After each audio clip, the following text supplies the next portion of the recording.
Untamed is going to be untamed. It's going to be a little crazy. I want to talk to my people. I want to talk to my brothers and sisters. We can have grace and humility in how we interact with other people. Oh, hot dog, look at you. And nobody talked about what's really happening. And let's have conversations about what truth is.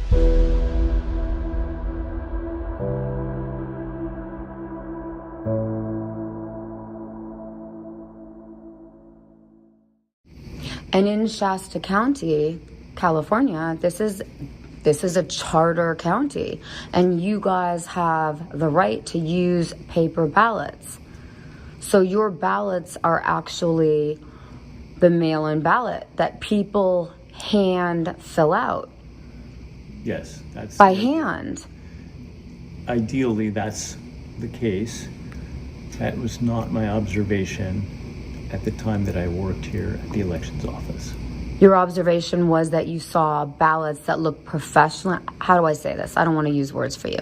You saw ballots that looked too perfect? Yeah, too perfect. In my limited understanding, I would say that they were copies. Oh, like copies. Or that they were mass-produced.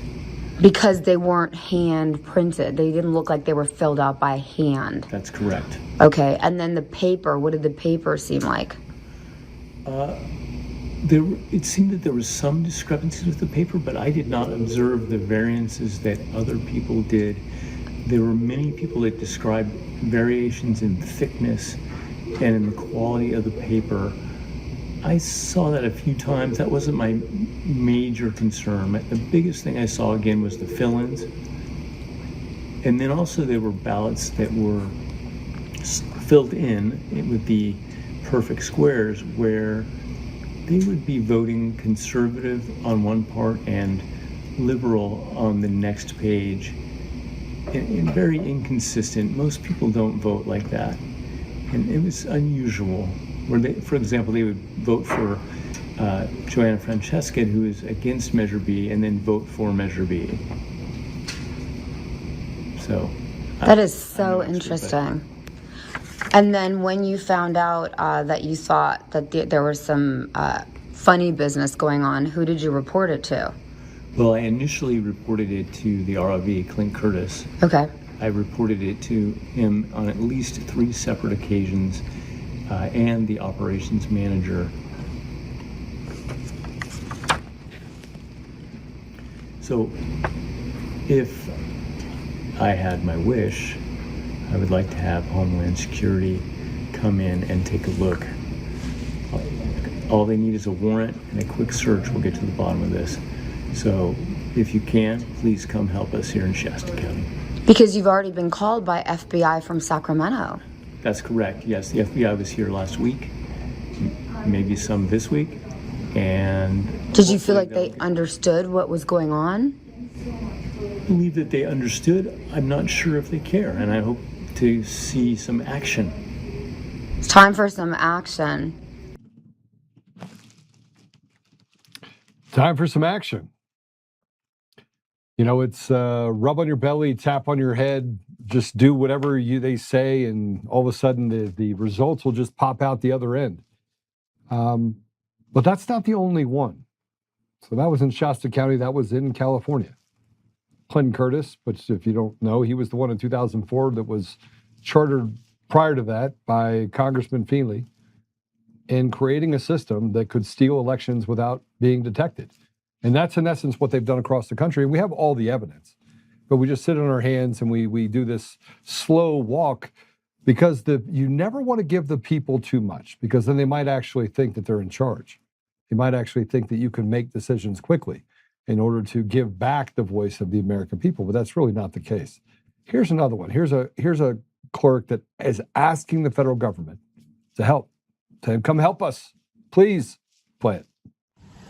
Hello, my name is Sarah DeBoer. I'm the clerk of Climax Township in Kalamazoo County, Michigan. Today I am joining with other clerks across the state of Michigan, calling for federal assistance in verifying the citizenship status of those on our voter rolls. Under MCL 168.515 and MCL 168.520.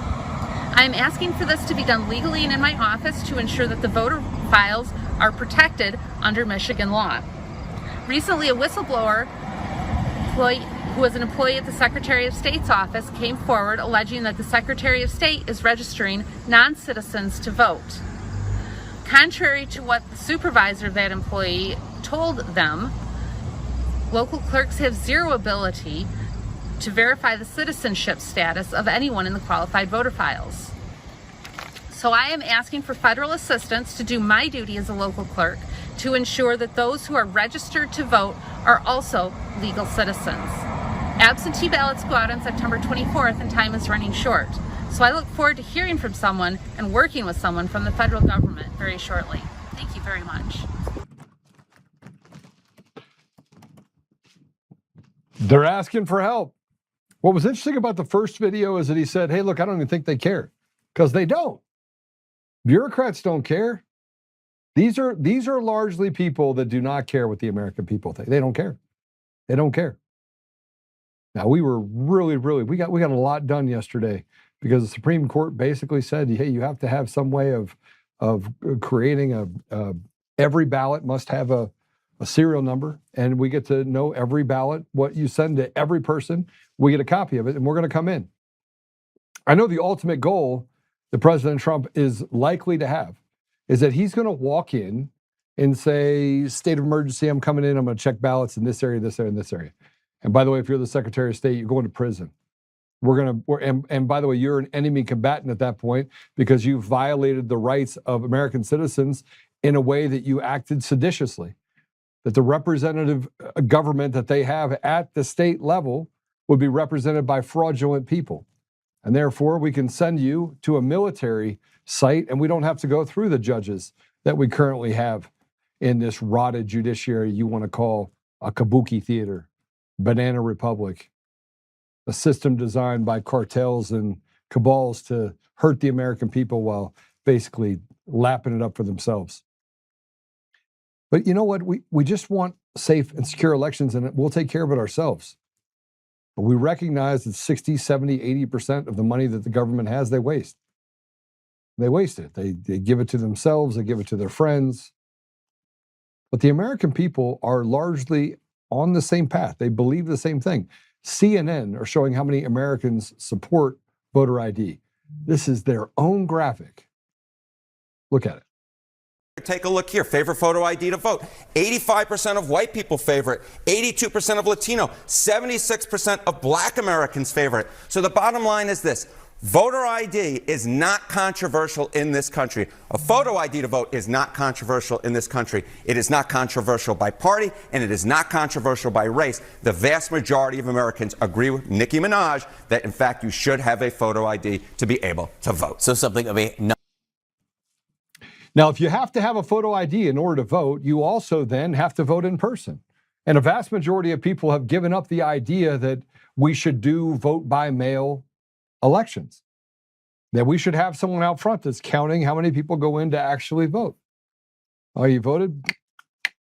So that we don't have another system that comes in and says, okay, I know that you uploaded the results here, but we're going to go ahead and add another 20,000 ballots. Oh, here's a precinct that doesn't even exist. We're going to change it so the precinct that doesn't exist now has more ballots for this candidate over another candidate. They've been stealing elections at every level for so long in every state for so long that we're not represented by anyone other than demons and Team Evil. That's it. And here, by the way, is James O'Keefe discussing what the Democrats want to do to him for uncovering fraud. Hold on. So you uncover fraud, and they're like, I don't know. We gotta do something about it. Go ahead, play it. Breaking news, Senator Lisa Murkowski and her staff are calling for my prosecution. This comes after our explosive report inside the Alaska polling centers where I was personally offered the ballot of the brother of Lisa Murkowski without showing any ID. The last name is Murkowski. State ID. Oh, okay. Military ID. I think I left that at home. Oh. Would it be possible to vote without it today? Absolutely possible. Now, on top of this, the state director for the senator has submitted an official complaint to the Division of Elections stating that our team committed, quote, voter fraud. Now, why are they so upset at me? I mean, shouldn't Murkowski and her team be be upset at the non-existent laws that allow anyone to be offered their ballot? Why does Lisa Murkowski want to prosecute me for voter fraud when she continues to support it by opposing the SAVE Act? The senator claims that rural Alaskans would be disenfranchised from voting if the SAVE Act were to pass. So you're in on Alaska. Say you're a fisherman or a teacher.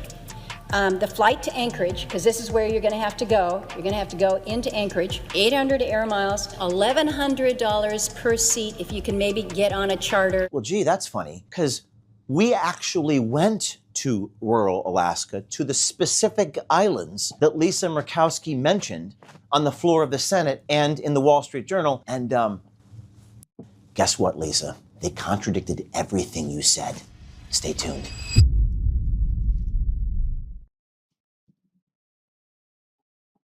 I mean, I want to point out the obvious. You know, I told you before, it's hard to get angry anymore because you can actually see it as clear as day. And we already know that it's like being raped every day, right? The American people get raped. They steal 56 cents on every dollar.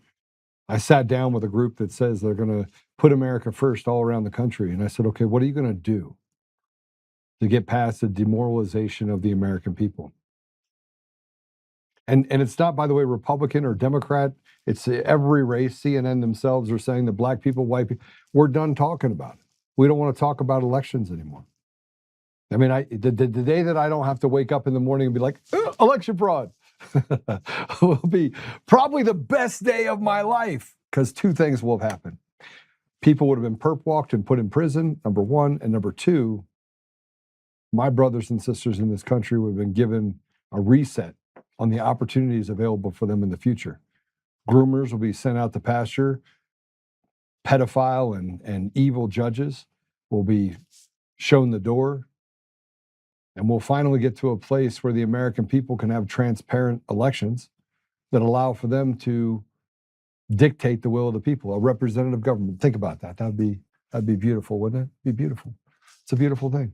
It's so beautiful. It's so beautiful. It's a beautiful thing. So that led me to put up a post.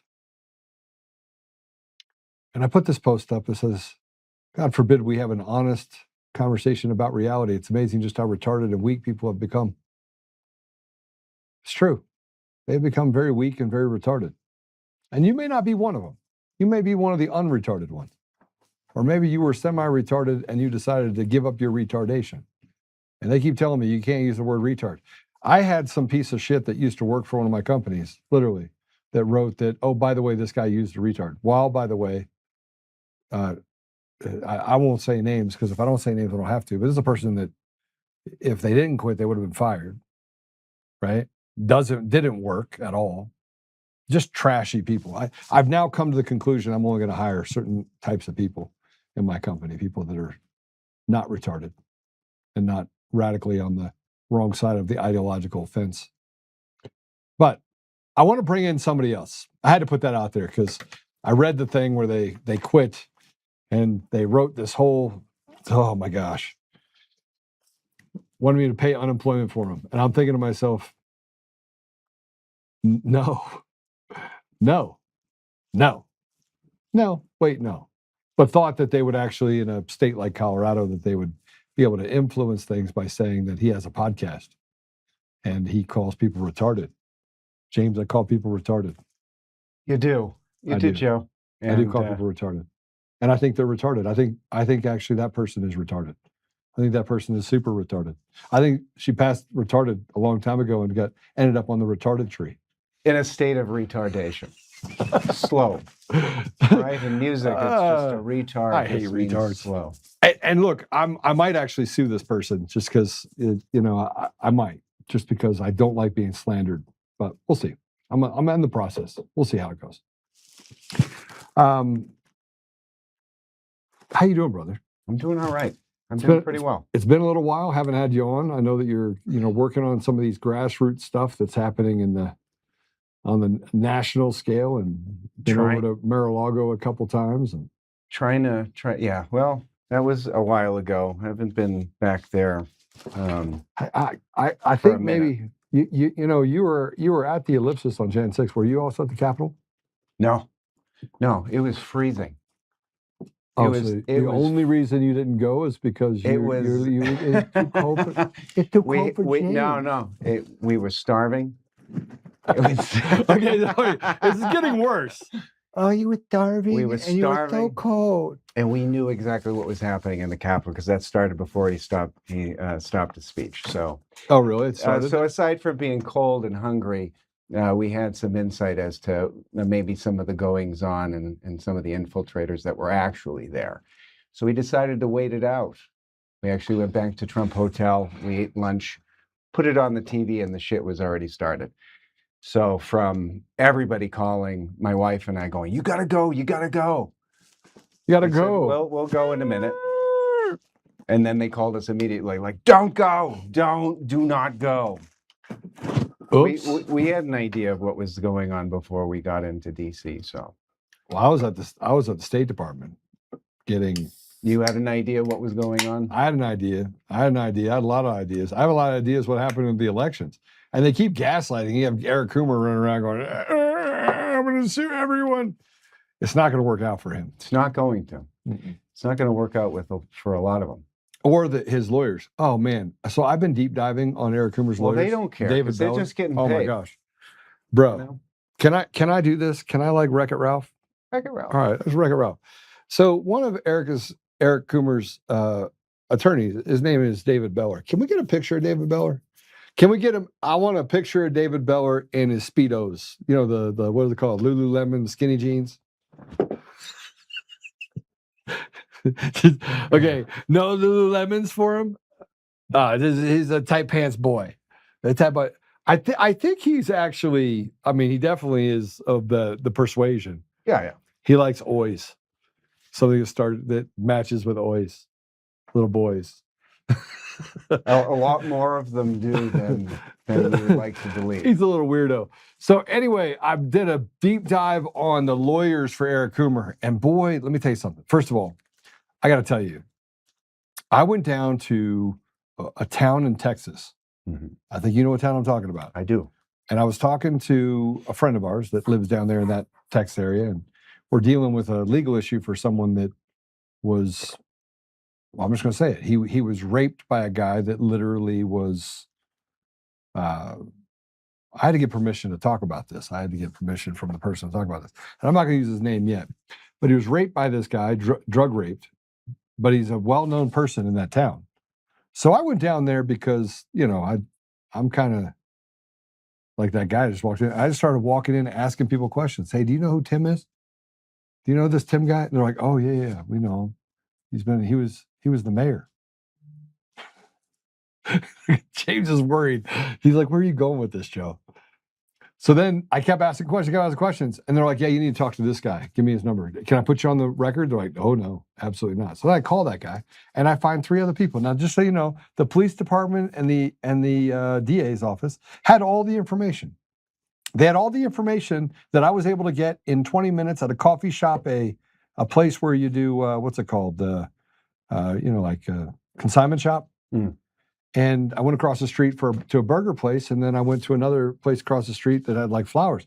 So I went to 4 places. I only spent a total of 45 minutes asking questions. Didn't go very far, and came out the other end that you need to call this person. I call that person, and this person that they're talking about had done this to other people, not just this person. Like he's a serial drugging and rapist person, right? And I'm purposely not putting the information out there because I'm trying to draw some conclusions about some of the people that are Coomer's lawyers down in Texas, and this particular weird organization or thing that's happening in this town that you know what the town is. I'm going to leave it out for right now.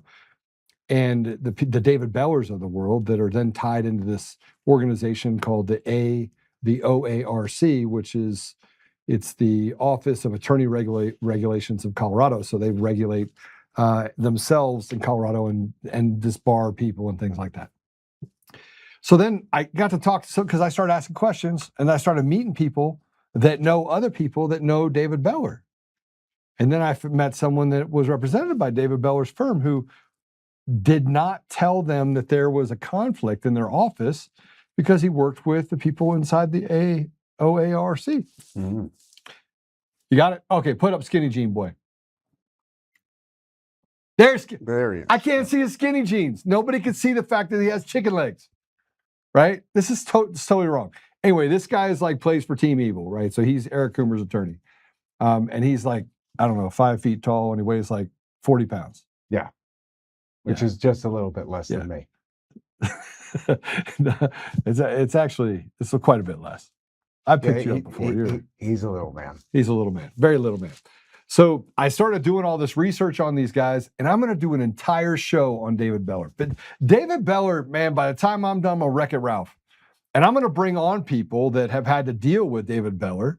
And so I just wanted you to know that this is Team Evil. This is the guy that in the legal deal. And one of the reasons why we can't ever get to a conclusion in our state, and I just totally went off to Wreck-It Ralph about this guy, is because we can't get to a conclusion on the election because we have gaslighting little demons like this guy who, frankly, are just terrible human beings. They're just terrible. Just a terrible, lying guy. He's just not a truthful guy. He proudly serves 1,000 criminal defense lawyers right here in Colorado. Is that what he said? Apparently, that's what we've got here. Okay. This looks very professional.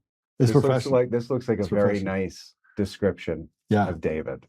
Yeah, I mean he's like Captain Weirdo. Of course, it doesn't fall far from the tree, because then you got Brad Clower and you got Charlie Kane. When I write a book, man, I tell you what, if these people are directly tied into the fundamental stealing and the chilling effect of our elections across the country in every state, right? And I'm just sitting on just the edge, just waiting for the judges to do something else that shows that they're just as actively complicit in what these guys are doing. So it should be fun. But that's why we can't get to the bottom of it, is because you got weak-kneed, Lululemon, skinny jean boys that can't tell the truth, and frankly, they're just bad people. He's bad. He's just an evil guy. All right, so then we want to talk about election integrity. How do we get to the bottom of it? And I that was completely unscripted. It wasn't even in my notes. I just wanted to talk about the guy because of the Lululemons. Because I saw him like a couple weeks ago, and he's wearing Lululemon jeans. They weren't even jeans. I don't even know what they were. All I know is that I don't even know if those jeans like this would fit over my bicep. I don't know why that's so funny. That's actually a terrible descriptor of a Lululemon of a guy. It's really. Do you have what kind of guy is you wear Lululemon? No. He's a Lululemon. Okay. I was about to say that'd been retarded, right? Yeah, I would have to have a because I have a friend that wears Lululemons. He wears Lululemon golf shoes. What kind of guy is he? He's a Lululemon jean type of guy. Yeah. That's like gay. Okay, let's talk about some cool stuff here. So you've been involved in politics, and reluctantly. Yeah. And there's a guy named Victor Marx. There is. I hear you're coming around. Oh, me? Yeah. Well, in terms of what? I don't even know if you're allowed to talk about it now, because Hugo got kicked out of he resigned, but Chavez resigned from the Denver as the vice chair of the Denver Republican Party because he wouldn't support him. Right, but he was supporting the independent. As I understand it, right? He was really a Republican. I mean, he's been a Republican for 40 years. Right. So it's not like we're supporting a guy. You're just saying you can't play for a guy that literally was a product of a stolen election. He came back 13 points, bro. 13 points. The rule of large numbers, he was down 13 points to Barb Kirkmeyer. And the rule of large numbers, if it was going to move, it would move for all three candidates, right? Scott Bottoms was at 20.4%. He was at 33%. And Barb Kirkmeyer was at 37%, something to that effect. Yeah. Right. And it was 13 points. He had over, no, it's 43%, 30%, 20%, I think. Something like that. Yeah, anyway, something like that. And he came back after 28% of the vote was in. He came back and beat her by a handful of votes. Again, 50-50 vote. And Scott Bottoms stayed at 20%. That's not a real election. That's a fraudulent election that was manufactured out of thin air using a fraudulent database of voters across the deal. They just found votes wherever they needed to. Well, there's almost no argument there, but Okay. I'll tell you, I would have loved to be a fly in the wall in the conversation between Marx's campaign and Kirk's. I know that you like Kirk a bit, right? I think she's a nice person. I mean, she's got an F rating on she's not a Republican. Well, none of them are. You think Marx is? I don't know what Marx is. I mean, I got a video that I almost don't want to show you. I have an idea what Marx is in his group, but that's that. So, but at the end of the day, Scott Bottoms was the only one actually running a campaign. Yeah. Yeah. So, I mean, there's a lot of support there. So, but you did? All right, let's see Beller in skinny jeans. We actually have Beller in skinny jeans. Yeah. They gave a little bit too many muscles, though, bro. They should have been just stick figure like. That's a man in tights. Man in tights. Women in tights. Okay, so I have to. I don't know how to. Let me see if I can grab this link. Is it going to let me grab this link? I want you to hear something about Victor Marx. Can I do this without you getting mad at me? You're probably gonna get mad at me. Everybody's gonna get mad at me for doing this. Getting mad? I mean, Victor's like, I can't move home, and he's like, he won't vote for me. No, I won't vote for you. I think you're an absolute. I can't do it. And by the way, if you do, it's okay. If you're listening to this and you want to vote for him, vote for him. Just don't tell me what to do, right? I'm going to vote for Greg Lopez. And you know what? I think Democrats don't want to vote for Weiser either. And they're not going to vote for Marx, which means they have an escape valve. Wouldn't it be awesome, though, if Greg won? If he won, like first time ever. I mean, if everybody rallied around the independent vote, I mean, number one, that's not going to happen. But yes, to answer that question, that'd be the first time that had happened. You get Democrats that have a crackpot who's been suing although a lot of Democrats like the fact that he's been suing the president. So maybe that'll win him a few votes. But he's an absolute, I mean, his background is dirty. It's gross. It's gross. You can't vote for that guy. What's grosser? What's the most gross? I mean, what's the thing that gives you the most pause? About him? Mm-hmm. Aside that he's been defending child traffickers, he himself is kind of caught up with some. Got caught up there a little bit. Kind of caught up with some nasty shit. I mean, his personal, sexual exploits behind the scenes are one thing, but who he's actually helping within that whole mechanism, and he's a linchpin for them, so he's got to run, right? But he's an absolute maniac. Can I say piece of shit on the store? I mean, you can. I mean, they'll beep it out later, but you can. He's not. You already said it. So he's not a qualified. You have to bleep it twice. He's not qualified, barely to sweep behind an elephant. So. All right, that being said, and then you got a Greg Lopez that's going to come in. Right. So look, I got in trouble because I just got out doing a bunch of stuff. I went and hiked a bunch of things, and I came in, and I said I'm going to announce that I'm running for governor, right? And I literally looked like I had just come in from running, right? And I ran. It was like 21 miles. It was pretty awesome actually, and down in Texas. And I was just going on a deal, and I came back. So I said I'm going to run for governor. But I'm the type of guy, like, I don't care. I'll put a hat on. I won't wear a hat. I'll do whatever I want, right? I don't care. And they're like, oh, my gosh, Joe. But at least I'm articulate. At least I'm smart. I want you to listen to this. Do we have it yet?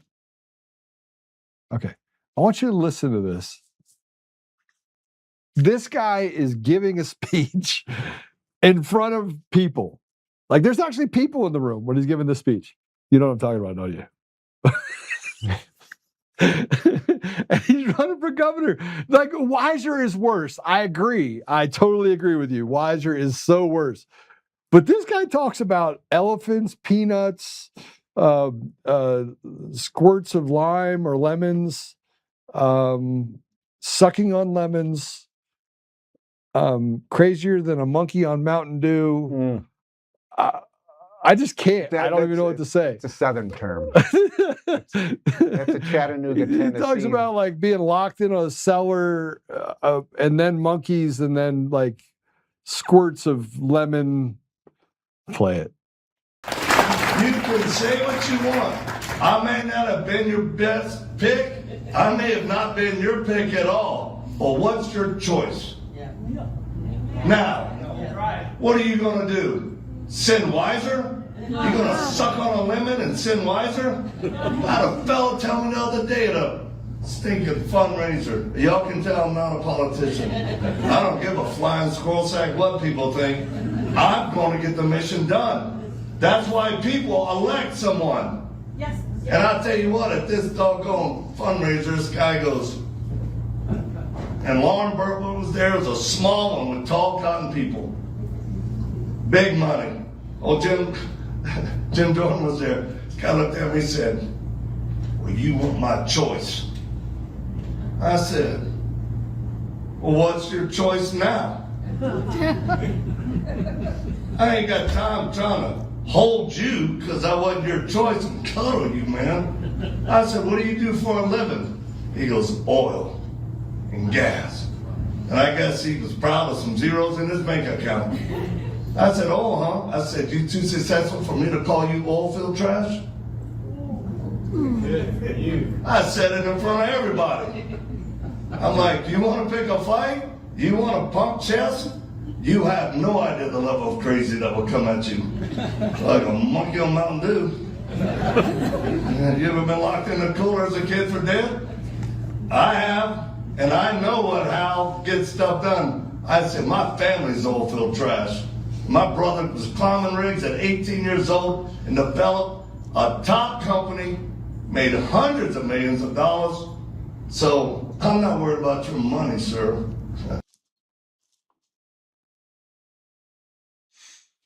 Well, there you have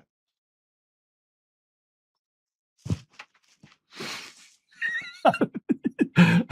I'm crazier than a monkey on Mountain Dew. That's the guy you wanted to. Oh my gosh. You have Simpy Weiser. You have Simp Weiser. I sued President Trump for the 287th time. Now, he doesn't talk about the fact that he won 286 times. He just said, I keep suing him. Like it's just, you know, when you keep making the money, you can just keep doing it, right? You can just keep doing it. Bro, he went from... That's all his platform is. That's it. That's all he's got. You want to bump chests? Do you want to... And then you got a guy that's crazier than monkey on Mountain Dew. I wanted to bump chests. I told him I'd get on a mat with him. He's like, oh, I can't do that. His knees are I even put money... What? Knees are bad. Man, we'll get down and midget fight. I can just get down on knees and... You put big boxing gloves on. One hand tied behind your back type of thing. Here's my issue, okay? My issue is that this is what politics has become. I mean, you look at Murkowski, look at Victor Marx, look at Lauren Boebert, I can go down the line. And it's this idea, you got the cool kids club over here, and you got a bunch of nutballs over here. And then you have the slander in the middle of all the people that are likely to be able to get things done. And those are the people they don't want to elect. They don't want to elect people to get things done. They want to elect someone who is fruit of the poisonous tree, or fruit of the tree. I mean, Lauren's son was just arrested for the second time for sexual assault. I mean, it's a pretty big deal. I can tell you right now what happened. When my daughter, and you can check the math on this, when my daughter went to school and she told her counselor, every time my dad leaves the country, I think he's going to die. I was sitting in Doha, Qatar. And I got that message. And I had both the partners on both sides of me. And I just got that meeting with Sam El-Haj, Guantanamo Bay prisoner 345. One on one side, one on the other. And I was like, guys, She went from straight A's, never got a B, to C's and D's, freshman year in high school. And you know what I did? I quit. And I wasn't just good at what I did, I was ridiculous. Like ridiculously good. And so what I do? I quit, went home, cut grass, and told them both that I needed to take a sabbatical. They said, for how long? I did the math, my son and my daughter, and I was like 7 years. 7 years. When my kids are through high school and I need to go be a father. And I came home, and you know the thing that consequences will continue until attitude improves? Improved. Right. And she ended up going to a beautiful school. She went to Florida Institute of Technology. Super smart. She's a beautiful girl. She ended up coming out of the middle of that. But that's what you do when your kids are going off the wrong path, is that you pay attention to them. You don't just run off and try to self-indulge and leave your kids to fend for themselves. And that unfortunately is the Hunter Biden effect, right? You look at Hunter Biden, you look at Biden's, is that they were so consumed with everything out there that they forgot about what was in here. They forgot about the family. They abandoned them. So yeah, you turn to guns and hookers and whatever else Hunter Biden was into, and you sell your soul to the devil. Murkowski did the same thing. She wants to go after O'Keefe. Why? She should be embracing the fact that the election systems are absolutely fraudulent. She should be embarrassed. Yeah, but there is no embarrassment. No, because it's their job. And so this is where you get into the American people are just kind of tired. We're at that point where, we look at it and go, why? Why do we even bother? Why pay them 56 cents on every dollar? Why give them money that they can just waste? And they can't understand, by the way, when businesses suffer and they can't pay their bills. They can't understand it because they don't care. They just say, you have a magic tree out there. Go get more money. We're going to create more entitlements. We're going to make you pay people more money. And people go, I can't survive. But those people have never started businesses before. So they don't, it doesn't mean anything. That's what I'm trying to say, is that the guy that's the oil and gas guy, the reason why he was successful is because he climbed that rig. He started in the oil field. He understood what it meant to sweat. I've never met an oil and gas man that did not have impeccable character. Not one. I've never met an oil and gas guy that did not have impeccable character. Right? You want to know why? Because they started at the bottom. Yeah. They sludged mud everywhere. And they worked 12, 14, 16-hour days. Especially if their father started the company. Yeah.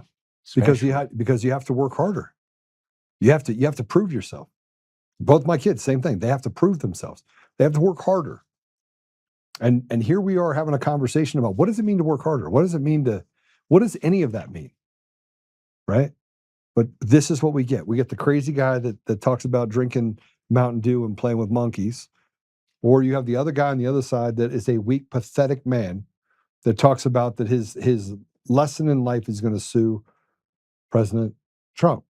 And then in the middle, you have the Kyle Clarks of the world that work for a company that sanctioned the murder of Lee Keltner in cold blood. And then the Denver police covered up for it for the radical leftists that was run by a guy named Phil Weiser. Mm-hmm. So there you go. That's why people are disenfranchised with politics. Huh? He's a company man. He's a company man, but not for the company he keeps, not for the people. Just for themselves and the people that want to basically steal from the American people. Yeah, that's the apparatus. These are not real people. These are not real people. No, none of them are real people. They're not real people. I know I'm going to get a lot of flack for going after Lauren, but she went on TV the day before the state chair race to slander me with Kyle Clark on purpose. I saw that. Yeah, I was there. Consequences are best served cold, and I promise you there will be consequences for her. I promise. And I think that it's coming around now. Her son's is going to go to jail for a long time for sex assault.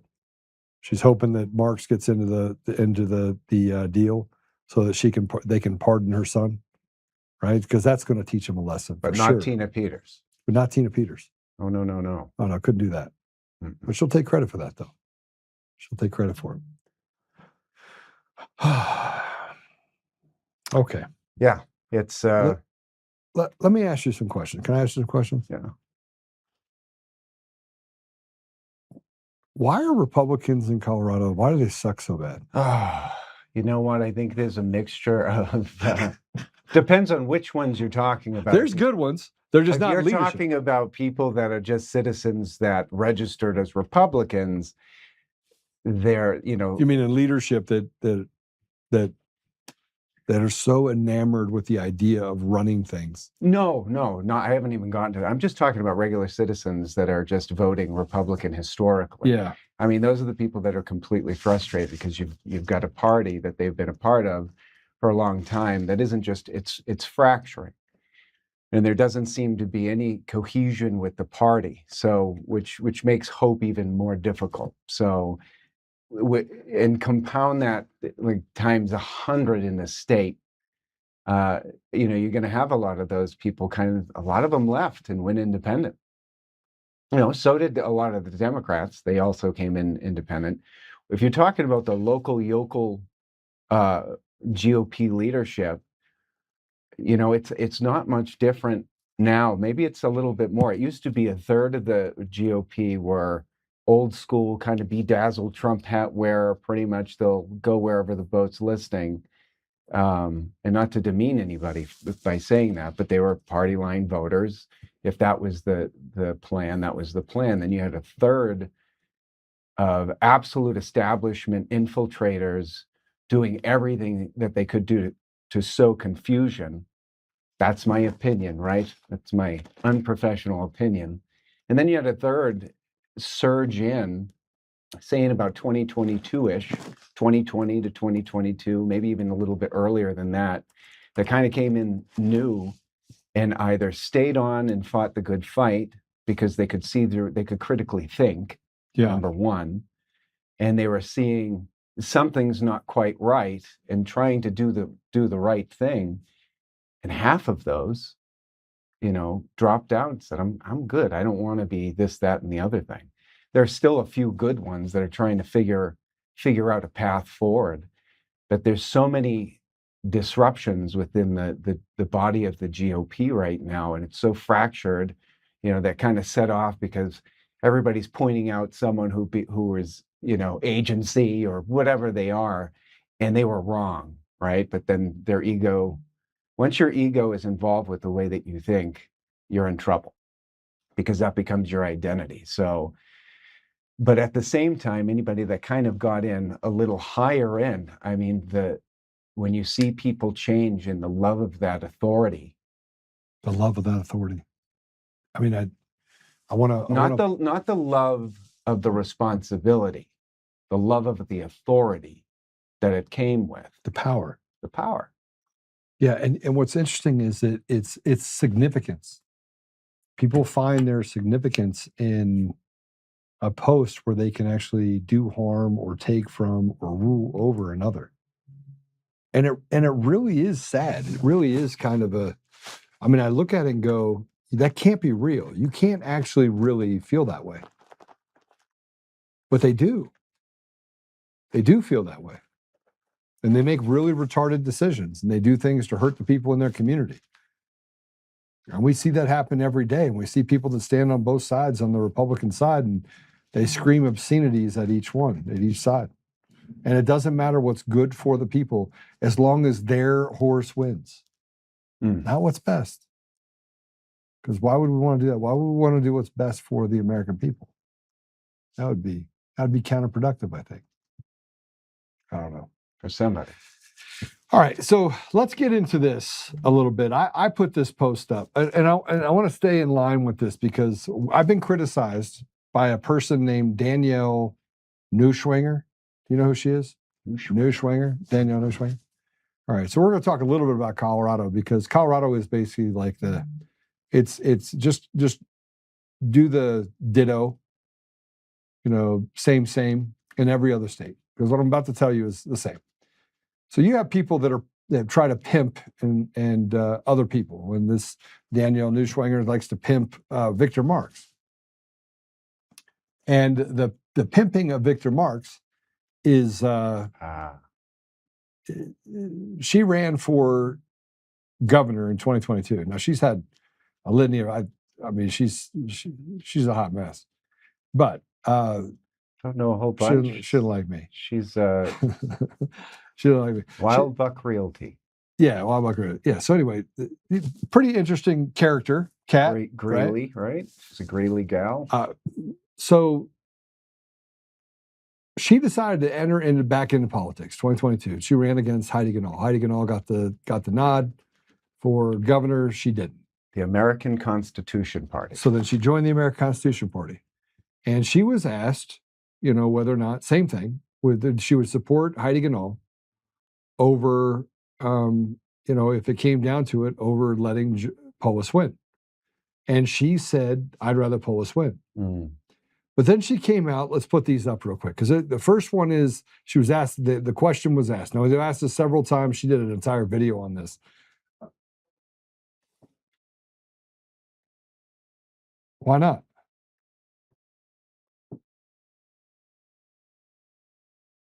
Are you serious? Oh, man. Hold on a second. All right, take me to a quick commercial break so that I guess I got to download this. I got to figure out how to download it. Hold on a second. All right, we'll go to commercial break when we come back. This is actually really important. We're going to do this.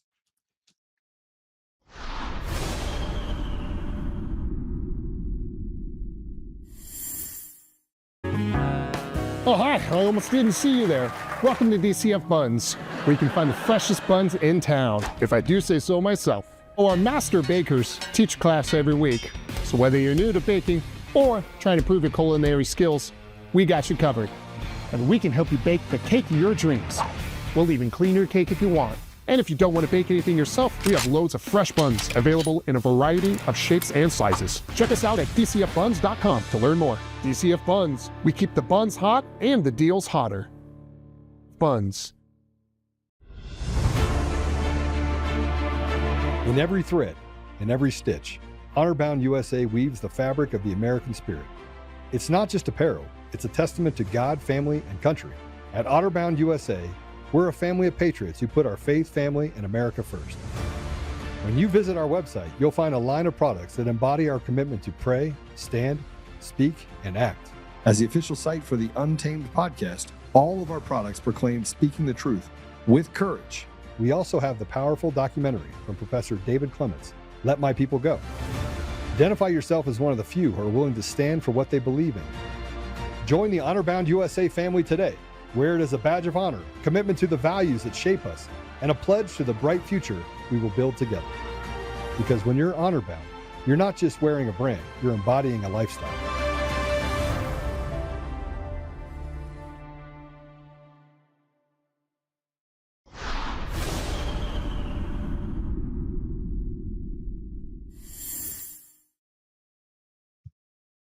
I hate it when things don't work out the way that I want them to work out. But let's see if we can get this handled here really quick. So that was let's see if I can get this one. Here's that one.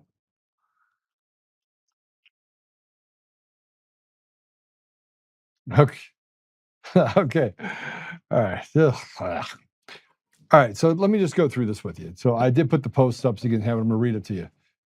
And it was Donna that said, hey, Greg Lopez supported both Stapleton and Heidi in their respective campaigns for governor. I believe Danielle made a post where she stated that purposely attempting to hurt the others running for governor when she did not make the Republican ticket. Somebody reposted that not long ago. Now, Danielle goes, that's fake news. That was created by Holly Calvert as a smear tactic before the 2022 election. And you are free to reach out to Heidi or Walker to ask them. Let's see what they say. I'll wait. Okay, so attached to this is a video. It's a video of Tina Peters. And since we can't actually get the video of Tina Peters, it's an actual video. I'm gonna play the video for you, and hopefully you can hear this. And I want you to listen to this. This is Tina. She was trying to get in the middle of this, and let's see if I can get this. Hold on. I talked with Heidi and I talked. Okay, this is Tina. I'm going to put my little mic on this. Just so you know, that is Tina, right? Not a deep fake. That is. All right, here it goes. Ready? I talked with Heidi and I talked with Danielle today. I was very disturbed by what Danielle said, and I was very encouraged by what Heidi said. I'll let you listen to what Danielle said. Polis was always going to win because he's setting himself up for a presidential run. Well, I know that. He's not going to win. But you're not going to make it. I don't have to make it. I deal with, I'm on the America First candidates I'm on the America First candidates all across the United States. We're in agreement on this one. And we have to go, do you. I'm going to do me. You're going to do in Colorado, Danielle. You're going to do in Colorado because they're not. Maintain my commitment to the American Constitution Party. Even if it means handing it over to Polis. Even if it means handing it over to Polis. Wow. I got to go now. I can't even, I can't, I thought you were reasonable. I thought you were reasonable. All right. So I put this up there because I was told that if I don't vote for Victor Marx, Paper Tiger, that, yeah. By Danielle, by the way. By Danielle. Danielle said that? Yeah. And by the way, Heidi Ganahl was an amazing person. She ran for office. She was an amazing person. And she actually did win. But the election is Willy Wonka and the Chocolate Factory in 2022, just like it was in 2020. So there you go. Danielle seems like a tenacious young lady. Yeah, she's tenacious. You know? She's tenacious. That's a good word for it. Is that a good way to, how would you describe it? I would say that she's a little retarded, but okay, I'll start there. All right, so let's let's get some. This just brings me into the fact that the politics in Colorado, like most states, when it comes to Republican versus Democrat, we saw what John Thune did to the Save America Act. You saw what Murkowski did, and she wants to have James O'Keefe arrested. You see what the Democrats and Republicans are doing, largely in order to maintain and seethe power. Just right? hold on to it tight. It doesn't have anything to do with Democrat or Republican. They're all betrayers. Like, pass it, take chess pieces off the table, get us to a place where we can see the bottom of the ocean, and then give the people an opportunity to take away immunity from judges. Put it on the ballot. Make it a constitutional deal that if you're a judge, you have no immunity. That's what has to happen. You want to change things? Make it so they don't have lifetime appointments for the on the federal side and on the state side. Not only do you not have lifetime appointments, but get out, right? You actually can be sued. Make them have to spend money. Make them have to spend money. So I want to show you this because there are 9 Democrat-held House districts in Colorado where not one Republican stepped. They're basically running unopposed. Completely unopposed. 9. Play it. Colorado. We all say we want change. We complain about the direction that our state is going. But here's a hard truth. We have 9 Democratic seats that are going unchallenged.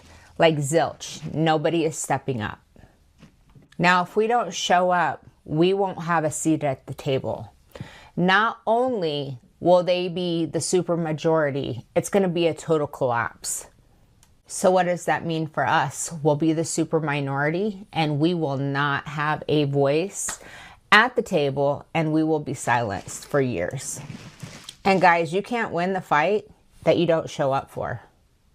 Are these races going to be tough? Abso-frickin-lutely. We need people who are not scared to step up. We need candidates that are willing to show up for these districts, and we have till September 4th to fill these vacancies. You all can't just sit on the sidelines and hope that someone else is going to do it. Now guys, if you're waiting for a sign, this video right here is it. Step into the arena. Colorado needs you. Your district needs you. I'll include the district numbers down here in my captions, and God bless.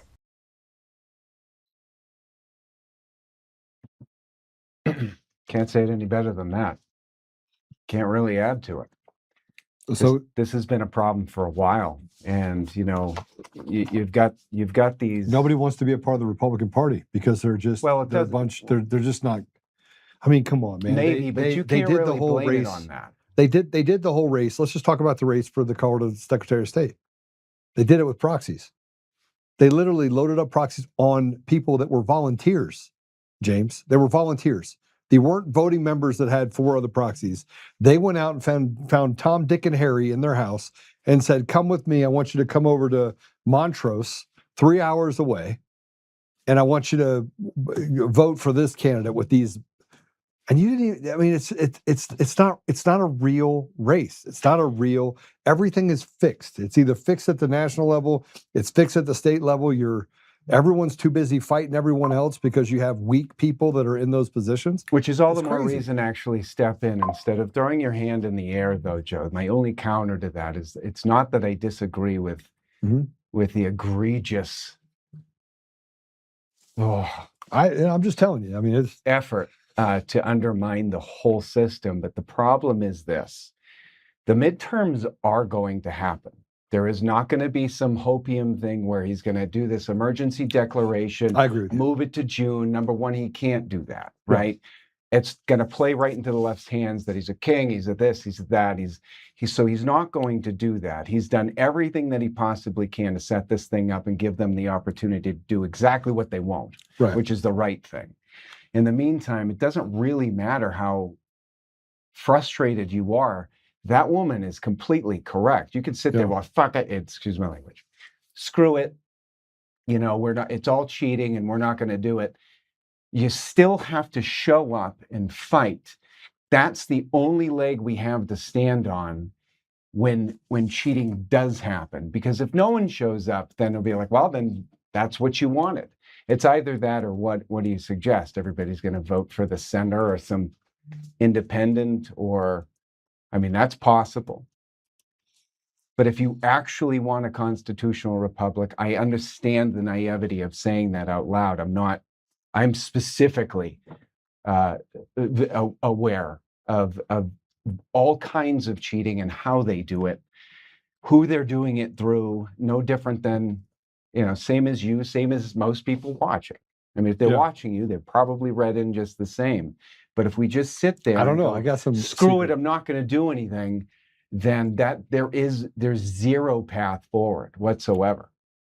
So someone has to step in. Otherwise, you're going, all right, I'm going to give up. I'm going to give it up. Then screw it. They can have it. Then you get what you ask for. You definitely get what you don't fight for. I mean, I've seen it. I saw what happened with you. I know. I get it. Listen, the best part of that is that the Republican Party then seethes on itself and gets rid of good Republicans by saying you're not allowed to have an opinion. You have to vote for the candidate we have for governor. They supported everyone downstream. I mean, Hugo Chavez, Hugo. Right, but if you're speaking to citizens, just voting citizens, they can vote for whoever they want. But hold on a second. He doesn't have to vote for the. Let's take him out of the mix. Yeah. The problem with the state right now is the House. We need Republicans in the House. Otherwise, they're going to have a supermajority, which they're that close to. Yeah, they're going to be writing legislation with the LGBTQ. I think the people legislative of Colorado caucus at 3:00 in the morning, and they'll give it to Weiser. Okay. So here's what I know about Colorado. 71% of Colorado people lean to the right. Not 71%. Well, then they can vote for whoever they want. But it's down ballot that's the biggest focus as far as the state is concerned. We can't do anything if we don't have a body in the House. Well, listen, we have the ability to capture all of this if you had free and fair elections. But the reality of it is you have leaders that are already in positions of power and authority that are there, that are feckless. So what's your... They're terrible. And I understand that, and I've heard it, but what's the solution? What's the way out of that? I mean, at this point, I think that President Trump has to do what is necessary. And I agree, you got to put people in these positions that are, that are Republicans.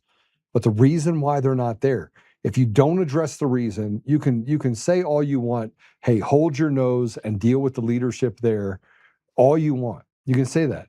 But nobody has an appetite to hang out with drebs of society that walk around telling you how authoritative they are, right? Just because they're the president or vice, whatever it is, of the, District 35 Republican Party. You have to address the elephant in the room. You can still get people to vote, do it. Yeah. Matter of fact, I know of a few people that live in House District 42. I'll get somebody to get in there. So if you're in Colorado, by the way, and you're in House District 7, 10, 11, 23, 28, 35, 38, 41, 42, or 52, those are the actual House districts in Colorado for the Colorado House that have no Republican that could run. None. None. The other two, like 7 has a libertarian. All right, sure. The other one has center party and unaffiliated in a libertarian. And 23 has libertarian, but all the other ones have 0 Republican representation. And I don't want to get into the flavors of Republican either. I think you just have to vote for anyone that's not a Democrat. So just go. If you don't want to be a Republican, just go run for one of these others. And then your campaign is, I can't suck any less than the Democrats and the Republicans have in Colorado. Is that not? Am I allowed to say that? Okay, that was a real thing. They haven't been great. I mean, we definitely know one side has definitely not been great. The other one has been diluted to such a point where they're just as un-American. I was talking through the whys, and we're not allowed to actually have a conversation about what the truth is. We walk past it like the big elephant in the room, and that is stolen elections. When you take away the voice of the people and then put millstones on the chest of Americans, this is what you get. You get failed policy. I want to show you what that failed policy looks like in Denver. This is what it looks like. You guys want to see the reality of Denver's drug problem? Look how casual and how bad this is. That's meth pipe.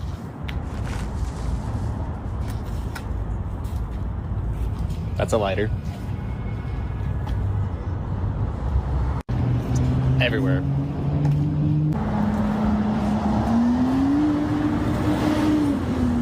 Everywhere.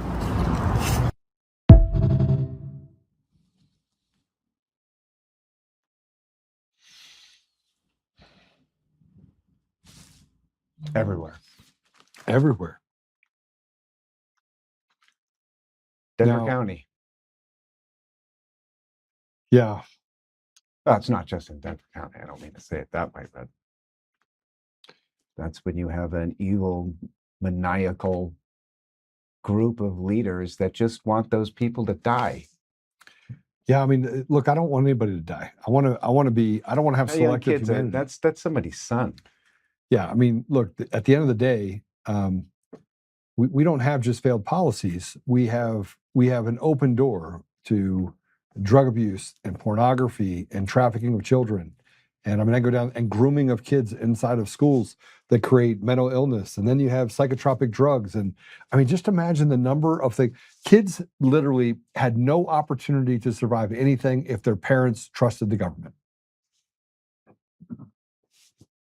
If you trusted the government over the last 20 years, there's a high probability that your kids are drug addicts, radically left, mentally ill, or a sicko.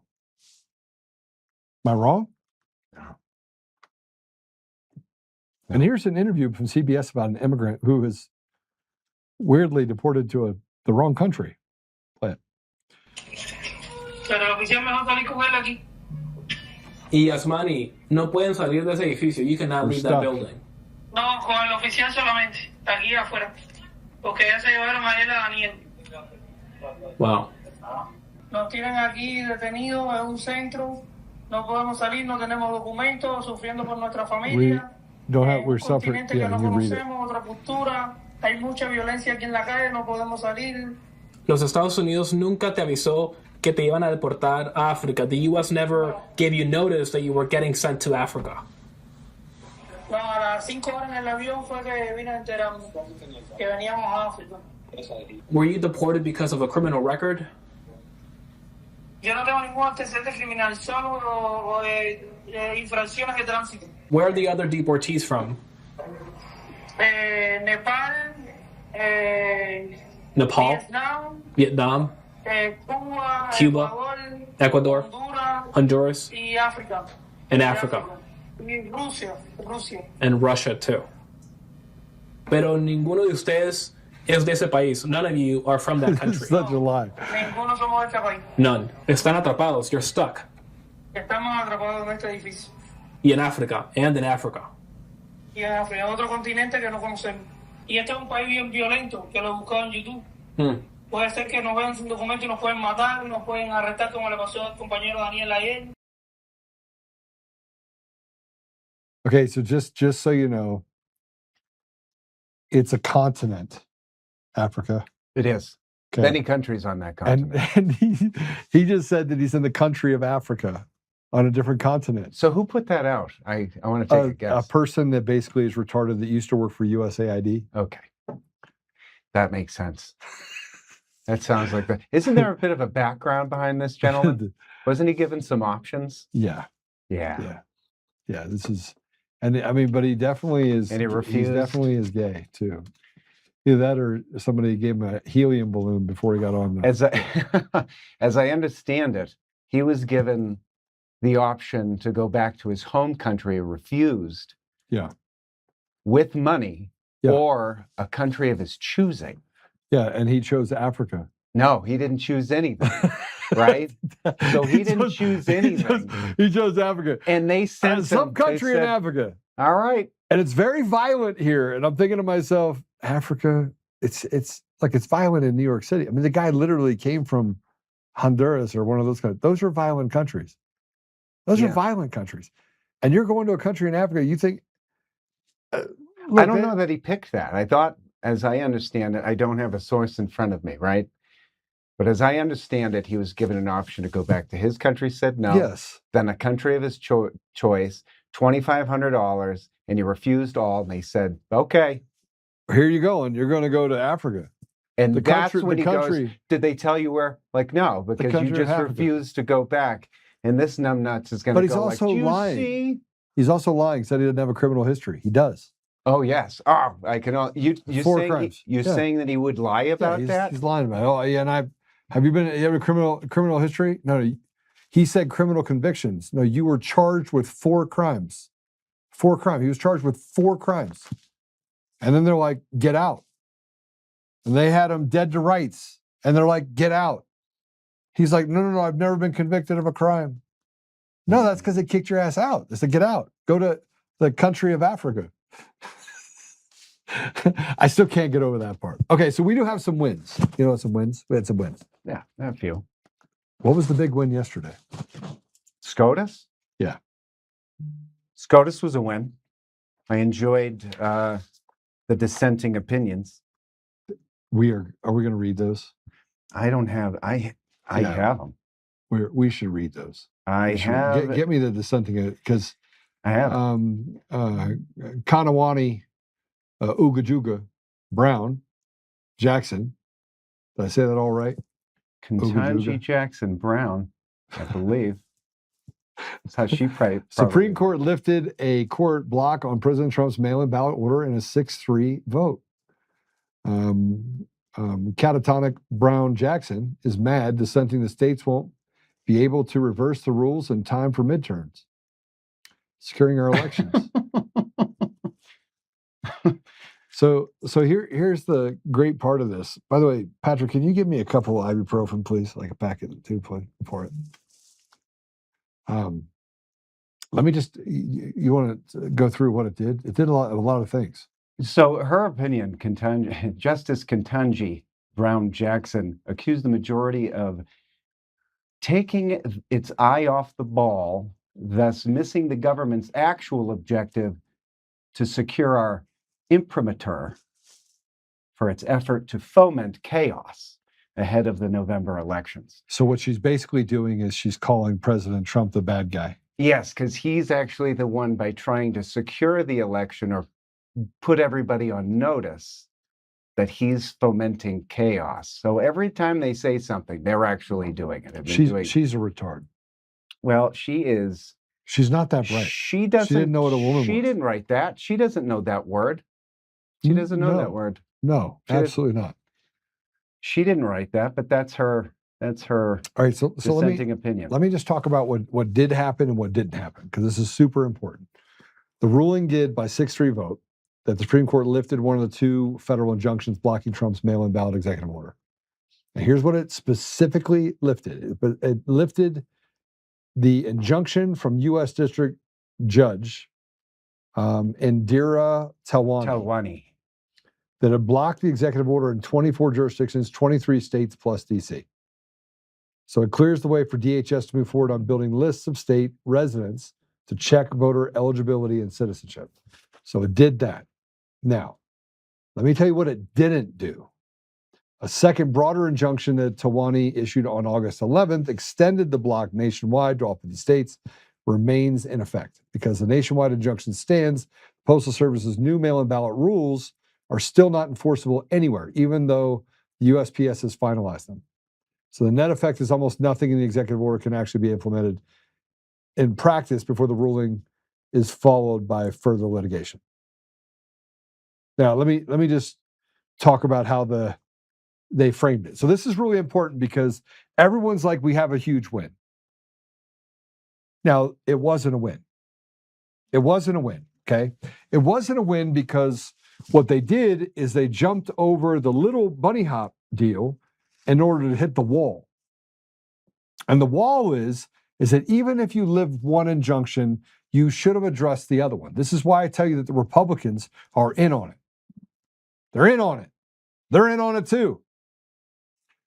So this was, the court framed it as an emergency shadow docket stay, not a ruling on the merits. The court did not decide whether the executive order was constitutional or lawful. They didn't decide that. And by not doing that, they basically kicked the can, right? Again, they kicked the can, kicked the can, kicked the can. So the majority of the states' challenge to some provisions wasn't yet right because those parts of the order have not been implemented. So we want you to know that every time we jump one thing, we have to jump through 8 more hoops. That's how you know that it's not legitimate, that what they're doing is designed to just create a slave trade with the people of our country. So the majority also added a caveat, which we have to, that lifting the injunction does not mean that by any measure taken by the government or implement the order will necessarily be lawful, leaving the door open for future challenges. Because God forbid you actually put it to rest and say only people who are good should be able to vote. Okay? So here's what happened next. States and voting right groups are going to go back to court as quickly as possible and add more litigation. Okay? And so that'll happen in the next couple of weeks. And then once USPS has their ballot rules are formally published, states can mount legal challenges to that one piece. Practically, most observers, this is what we think is going to happen next. Expect the legal fight to keep grinding through the fall with a real problem on whether or not this will go into effect in November. Okay. Now I have this cut for the news report of Jackson's dissent. I think we should play it. Justice Ketanji Brown Jackson's dissent in this decision. She writes in part, quote, when the government's obvious goal is to interfere with the plaintiff's state's practices and prerogatives in a manner that the Constitution does not authorize, it is both a serious legal error and a grave misuse of our equitable emergency powers to let the executive proceed even one step further. Carrie, got about 30 seconds left. Final word to you. Unfortunately, Justice Jackson seems to be prejudging this case, as it is her pattern a little bit with this administration. I think she needs to give the president the benefit of the doubt. He is our chief executive, and she needs to treat him with the respect that a president deserves, and not jump out ahead and try to become an imperial judiciary, trying to do what she thinks rather than allowing our elected president to do his job. She also called the majority's order the Kafkaesque nightmare that our precedents have been steadily creating for certain plaintiffs who seek to bring election-related challenges. So one side's going, well, it's a little too early because, you can't just say that there's a problem, even though everybody knows that there's a problem.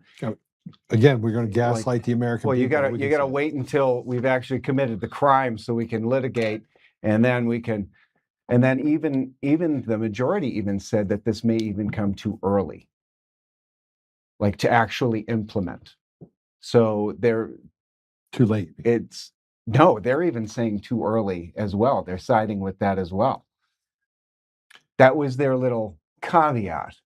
Like, though we're going to push this through, we don't completely disagree with, but here's the thing. All he's trying to do is establish fair elections, right? He's just taken a variable to try to make it so that Yeah, I think that's my issue. I mean, I think that's my issue is that dead people and illegal aliens can't vote. We have made it so difficult for the American people to get relief. I mean, think about just the amount. This is what happens in every court. The courts are allowed to string people along and basically run out the clock. Oh yeah, that's the name of the game. Yeah. Well, it's going to be too late for us to authorize the order. It's pretty crazy stuff. All right, so I want to show you this. President Trump did do something else. Go ahead, play it.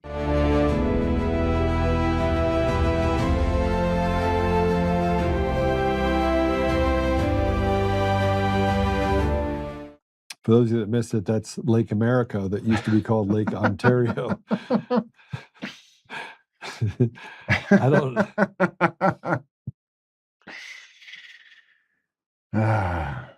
Well, you know, we're facing the backlash of Canada's tariffs, reciprocal tariffs, which I believe account for about $14. You know, this is what I get to when I start talking about punishing and demoralizing. And I talked about it this morning with a group that has had huge success on the American First side, that is now in 10 states pretty firmly, is able to go create policy changes in those states, and they're moving into other states very quickly. And so we wanted to have a conversation on whether Colorado would be a good state for that. And so I said, okay, well, let's have the conversation. So we did. We sat down and talked about it.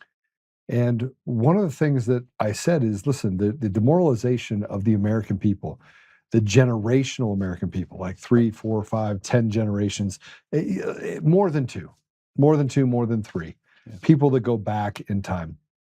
There's real sacrifices made by those families. People that died in combat, that went in World War II, World War I, Korean War, Vietnam War, the Iraq wars, depending on which side you're in. But there was an immense amount of sacrifice that came with those. And what they've done is demoralized those people, Americans, and replaced them with people like Kunjani Brown, who's not an American. She's came here off a boat, you know, basically parents had her here, and now I can be a Supreme Court justice. We are walking past the American people and the idea and the ethos of the American people, and we are handing opportunity to people that are not only controlled, but they're grossly negligent in their duties to protect the American 100% ideal. And in California, it's gotten really bad. And I said that and the woman that we met with this morning said, hey, there's more Republicans in California than any other state. Total. I said, well, Colorado is a Republican state, 71% lean right. Yeah. And they're like, are you sure? And I was like, yeah, I know data-wise they lean right. And so the voting systems, that's how you know that people are, anyone that's in data can read data in such a way to know that the Overton window, if you leave it alone, do people are right or left, ideologically? And that you can use things like abortion a little bit, but there are right-leaning pro-choice people, right? There are. Sorry, there are. I'm not one of them, but there are. So you have to look at the window from the standpoint of, are they fiscally responsible, constitutionally centered, things like that. 71% lean right. Not what they tell us. But in California, they face the same problem. But because the elections have been stolen so thoroughly across the country, I mean, and I'm not talking about a little bit of stealing, but they've stolen things down to the town councils, the county clerks, you name it. Where the rubber meets the road. That's and because you can't see to the bottom of the deal, you can't tell where the mail-in ballots came from, or what database they used, or whether or not they manufactured them out of thin air, because the system is a trust us bro system.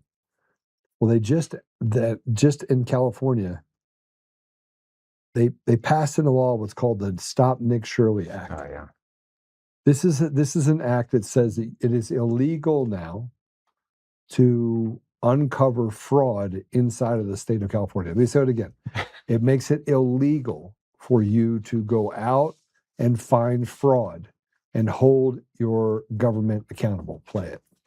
This should come as no surprise, but Gavin Newsom has officially signed into law the Stop Nick Shirley Act. Now, the official title of this bill is called AB 2624, and it's made to protect immigration support service providers. So I exposed the fraud, and Gavin Newsom said, there is no fraud in California. I said, well, there might be some. The Attorney General Rob Bonta said, there is some fraud, but we're on top of it. But then his wife was said, hey, it's a crime now to look into fraud inside of California because she's the one who authored this bill, AB 2624. So what is an immigration support service provider? Well, an immigration support provider literally means quite literally anything that provides support towards immigrants. So that could be legal representation, legal assistance, case management, translation services, or even healthcare. And the co-sponsor of this bill is called CHRLA. Now, CHRLA received over $80 million in taxpayer dollars for immigrants, and that includes illegal immigrants as well. So do you remember the hospices or the Leering centers in Minnesota? For instance, this hospice, Holly, Angels of Hospice, they couldn't even spell holy, right? Well, today, for instance, Holly Trinity, another one of this guy's hospices, this guy got caught for over $27 million in fraud. Now, underneath this new law, if this immigration support service provider who provides services to immigrants gives me a piece of paper, a written demand to a person, business, or association to not publicly post or publicly display, I could not post my video of me exposing the hospice. But I say screw it, and I post the video anyways, I'll get a $4,000 fine. And not only that, I'll also have to pay for the attorney fees of the immigration support service provider as well. Now they're saying, well, it's only if it causes fear, if it causes someone to be threatened. Well, if I go expose a fraudster, are they going to be fearful that their fraud is going to be caught and they're going to get prosecuted? Of course.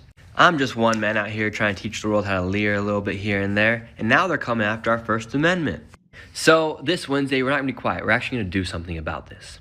We'll be at the Capitol on Wednesday. I'll be speaking and a few other people as well, like Steve Hilton, Michael Gates, the Senator Tony Strickland at 11 a.m. So come and show up. When I met Elon Musk, he told me something interesting. He said, well, the left protests because they don't have jobs, so they can attend all these protests. The right, on the other hand, or people with common sense, a lot of times they have jobs and they feel like their way of being productive is by going out and actually working. But if we don't actually stand up, we'll actually lose everything. Because think about it. If they're willing to openly violate our First Amendment and the freedom of press, imagine what they're going to do next. And the crazy thing is, this isn't even some conspiracy theory, this is legit. Underneath this new law, it says someone may make a written demand to a person, business, or association to not publicly post or publicly display. That is a complete violation of the First Amendment. I hope to see you guys all there, Sacramento at 11 a.m. Share this around. You're not allowed to uncover fraud. Oh, and they passed it into law. But here's the worst part about all of it. This is common sense. Like, we're having a conversation about common sense. Yeah. We're having a conversation about stealing Americans. How many of you don't have the ability to meet your obligations with your bills? How many of you are in debt? How many of you own more or have more in debt than you do in cash? And these people get to take 56 cents on every dollar, stuff their faces with it, and then they get to then charge you $4,000 and make you pay their legal bills if you come to them and say, hey, I know that you're fraudulent, when they're fraudulent. And then they get to basically take even more from you. That's what we're dealing with. Right? Well, while Congress passes, what is it, $14.3 trillion to NGOs, right? That's part of the debt. Why do we give them anything? Why do we give them anything? They just keep kind of printing it, right? I mean, it gets a little bit more complex when you start getting into the bond market, but it's kind of the same idea, promissory notes.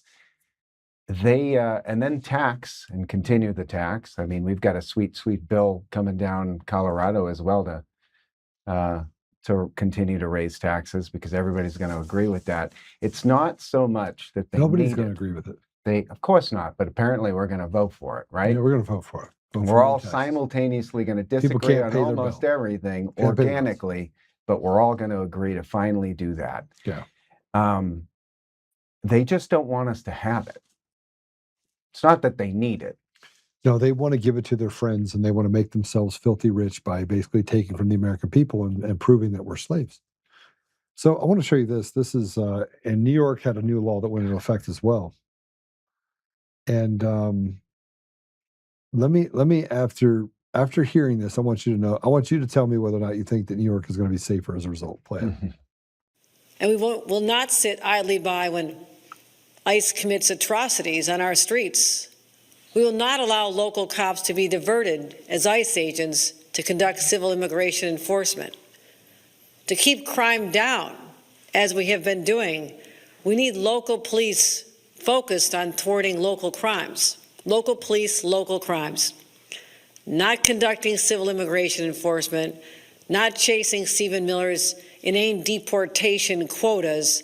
And that's why this year I championed a new law banning agreements between local law enforcement and ICE. Today, that law becomes enforceable. That means starting today, ICE can no longer use locally funded police to carry out the Trump administration's aggressive immigration agenda. Local cops cannot be ordered to aid and abet an out-of-control agency with an $85 billion budget. Local cops can no longer be deputized to participate in disorderly raids that too often descend into chaos and violence. As I said at the top, local police will assist ICE only if a real crime has been committed. But on civil immigration matters, ICE is on their own. Let me be clear. Any police department or sheriff's office that disobeys this law, that maintains any agreement with ICE, will face legal action. That woman's demonic. Absolutely, 100%. So who's the cause of most of the crime in New York City, I think? Illegals. Ah. I mean, illegals and immigrants, right? I mean, that's... So while she keeps local crime because it's Americans that are committing all the crime, right? This is a problem. So and if you think that's bad... It's not going to stop them from marshaling people. That can't actually stop that. So there's always a way. So we just went through Minnesota. We went through what's happening in California. Let's look at, by the way, this is what happens when elections are stolen. Here's what's happening in Minnesota. We've had gangs coming to the Minnesota State Fair for 30, 40 years. But they've always agreed the fair is neutral ground. And let's all go have fun and respect the fairgrounds. We've had Hell's Outcast, Hell's Angels here. The Hell's Outcast used to hang by the pickle stand. I've been here for many, many years, but we've never had threats of violence like we're having from the Somali gangs. Well, we will have Karen gangs, we'll have some Hmong gangs here, we'll have some extremists on the right here. But none of them are promising chaos except for the Somali gangs. We sent 233 letters to kids that we know have had association with some of the other gang members. And really, it's a warning letter.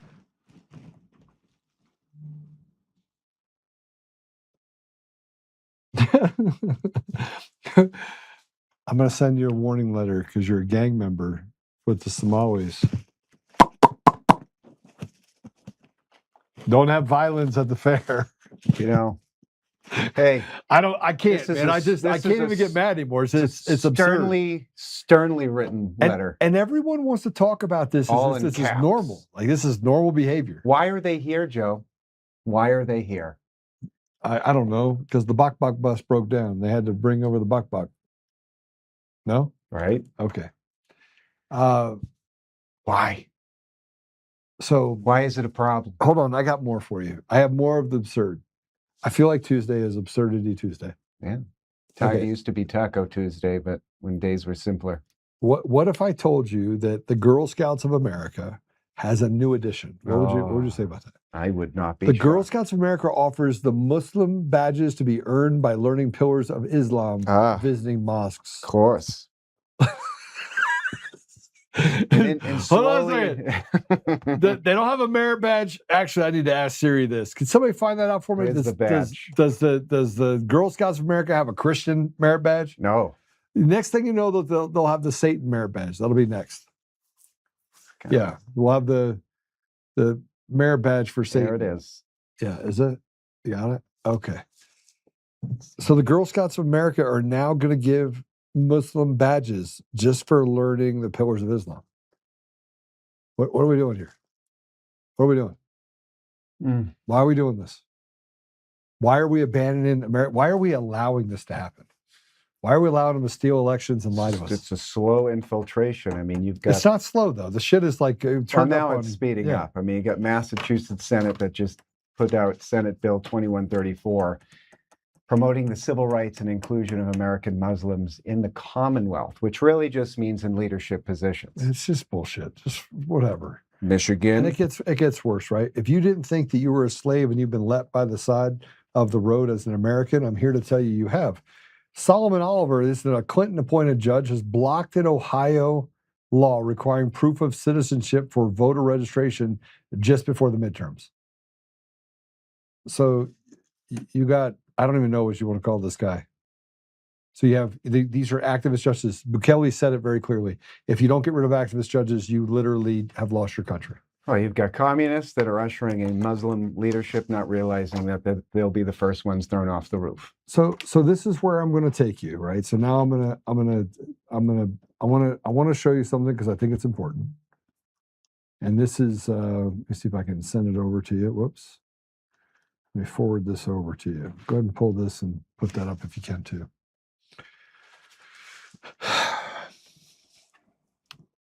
So I personally don't believe that we're going to be able to vote our way out of this.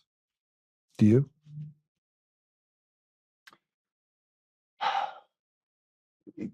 My pause is this. I don't disagree with that. I really hope that that's not the case. Okay. Right? Hold on a second. Hold on. Time out. Because I haven't gotten to the why yet. Okay. I haven't gotten to the why. Go. I'm going to show you a video and I'm going to tell you why I'm asking this question. I set you up, just so you know. Sure. You're wondering why I set you up? Hold on a second. Let me do this really quick for you. Just yeah, just so you know, James answered that question the right way. He, come on in. 10-4, out. He said that we are not going to get out of this, except for, we're not going to be able to vote our way out of it. Yeah, so I have set him up. He is now a domestic terrorist. He has committed sedition. 10-4 now. Go ahead and break down the door. Okay, so you're going to go to prison just for first sedition. Great. I didn't ask you why. But let me tell you why I don't think we can vote ourselves out. Yeah, go. You cannot vote yourself out of fraudulent elections. If we had free and fair elections, if we had an election that actually was real, if it was legitimate and real, we would be able to vote our way out of this if we were able to get rid of activist judges and identify and fix immunity issues with the judiciary. In other words, I should be able to sue the pants off of a judge for violating the law. I should. And by the way, we should set up a separate way that you can go through where judges can't scratch their own backs, right? Where citizens are able to step into those positions and or fast track it to a place where you can have justice, true justice happen, right? I think that mechanism could work, okay? But in its current state, we are being forced as Americans to be slaves or to fight. And you have a guy named John Nance, who was an FBI guy who spent a bunch of time over the last couple of weeks with Kardashian Patel, that is saying that your ability to say that makes you a seditious conspirator against the American government. I want to separate the American government from the American people. When the apparatus becomes so strong, when it becomes so defined as anyone becomes the enemy, that's not a government anymore. That's a slave master. It's been that way since decades. Just 1871. Well, Decades. Shit, since the Civil War, we fought a war over slavery to just, okay, then you're all slaves. Yeah. Well, and we let it happen. And we took away the ability for our children to understand civics. We took away the ability, and we put positions and people in power. And it's a learned thing. So over time, they learned there's no accountability. It's a self-perpetuating the self-serving environment. It's a self-licking ice cream cone, and we don't hold to. We have to defend the system while we destroy the American people, the American ideal. That's what's happened. I want you to listen to this. Go ahead, play it. On X. I mean, I'm on Facebook, I'm on Instagram too, LinkedIn also. But from my perspective, I think it's primarily on X where I really see that information type stuff happening. So I think the Bureau is trying to do that. Now, are you asking me, do I think there are open investigations on individuals or whatever? I would hope so. I would hope so for particular individuals, but those would be very sensitive cases, what are termed SIM cases, a sensitive investigative matter. That's not exactly a classification. It's kind of a handling instruction. So those things are kept very, very close hold. So I think there are people out there that are actually seditious.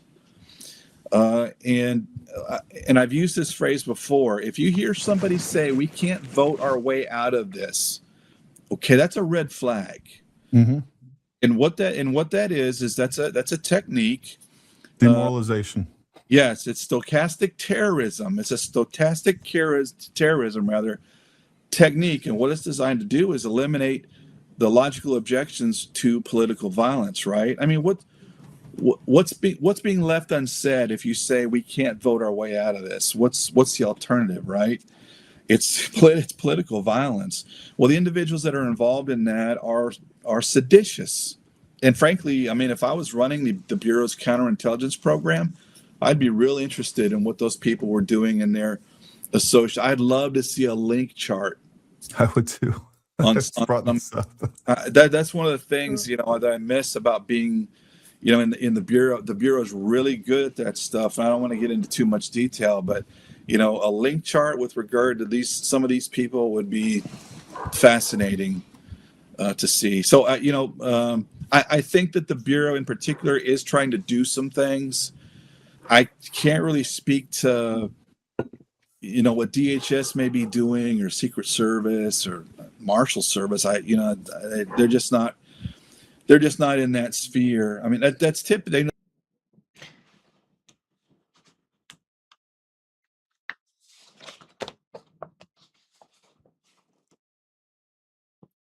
I think James is.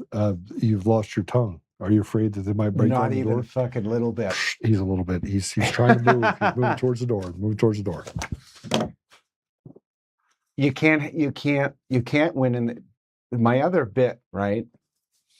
Wasn't about that. It was about that doesn't mean that people don't just give up now. You can't just give up. It doesn't matter if you're hopeless about it. You still have to try to vote. Yeah. So the reason why I was saying that was not to advocate for no, throw your hands up in the air. But I like his little description of that. I'm aware of that. Huh. You can't vote yourself out of this particular system without drastic change. Right. Drastic. And as you pointed out before, and it's been pointed out, so we're running people against people that aren't even legitimately put in already. Yeah, but hold on. John Nance didn't say that. He said that we've become conspiratorial by saying you can't vote yourself out of it when you don't have free and fair elections. Now, right. I by the way, this guy is a zero. He was fired from his job. He was he kept getting moved around the FBI. He's known as a person that is super He's clearly lazy, causing shit right there. right? And no matter who you talk to that had worked with the guy, he's about as dumb as a rock. Now, I happen to talk to someone who used to work with this man, worked underneath this man, right? And he's like, yeah, this guy is a retard. I mean, that's what he said. He's a retard. Gaslight. Yeah. But here's his deal. So he's been out of the FBI. He's been just desperate to be someone. Oh, he's trying to just right? stay. Desperate. And frankly, he's really big on X. He's got 7,000 people. He's done 57,000 posts. And he has about 7,000 people that follow him. And he's a town hall he wants to stay relevant. And by gaslighting, maybe he's putting his resume out there like, hey, hire me. I'll do it. I'll go. I'll do the thing. I'll take everybody's frustration with he the is system. compulsive. It says compulsive. So there is some stuff that is compulsive about him. Right? And he's a literateur. Isaiah 1:18. What is that? Which I can't, I haven't memorized, but I'd be interested. So that's an interesting thing. Bro, it gets... See, Mr. Nance. It gets crazy. The whole thing gets crazy. Well, I mean, you see the apparatus. You still got people trying to start shit because people are frustrated with it clearly. No matter what you knew about the data for now, 7 years, you see it in the grass. The American people see it in the grass, but now they're going to be able to identify people as yet a new term, right? So this is interesting about Isaiah 1:18, right? Now that I know what you're talking about. So this is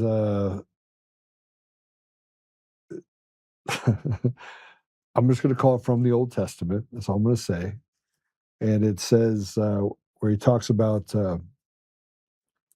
God invites the people of Israel to reason with him. So he offered them forgiveness regardless of their sins. Mm-hmm. So I'll read it to you. Come now and let us settle the matter, says the Lord. Though your sins are like scarlet, they shall be white as snow. Through they are red as crimson, they shall be like wool. Okay.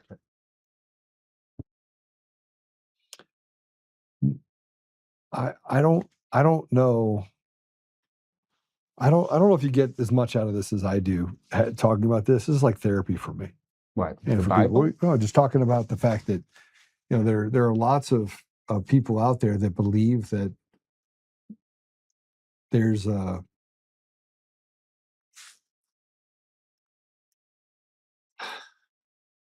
chosen. You have people like what's the guy's name? The guy that looks like a gerbil.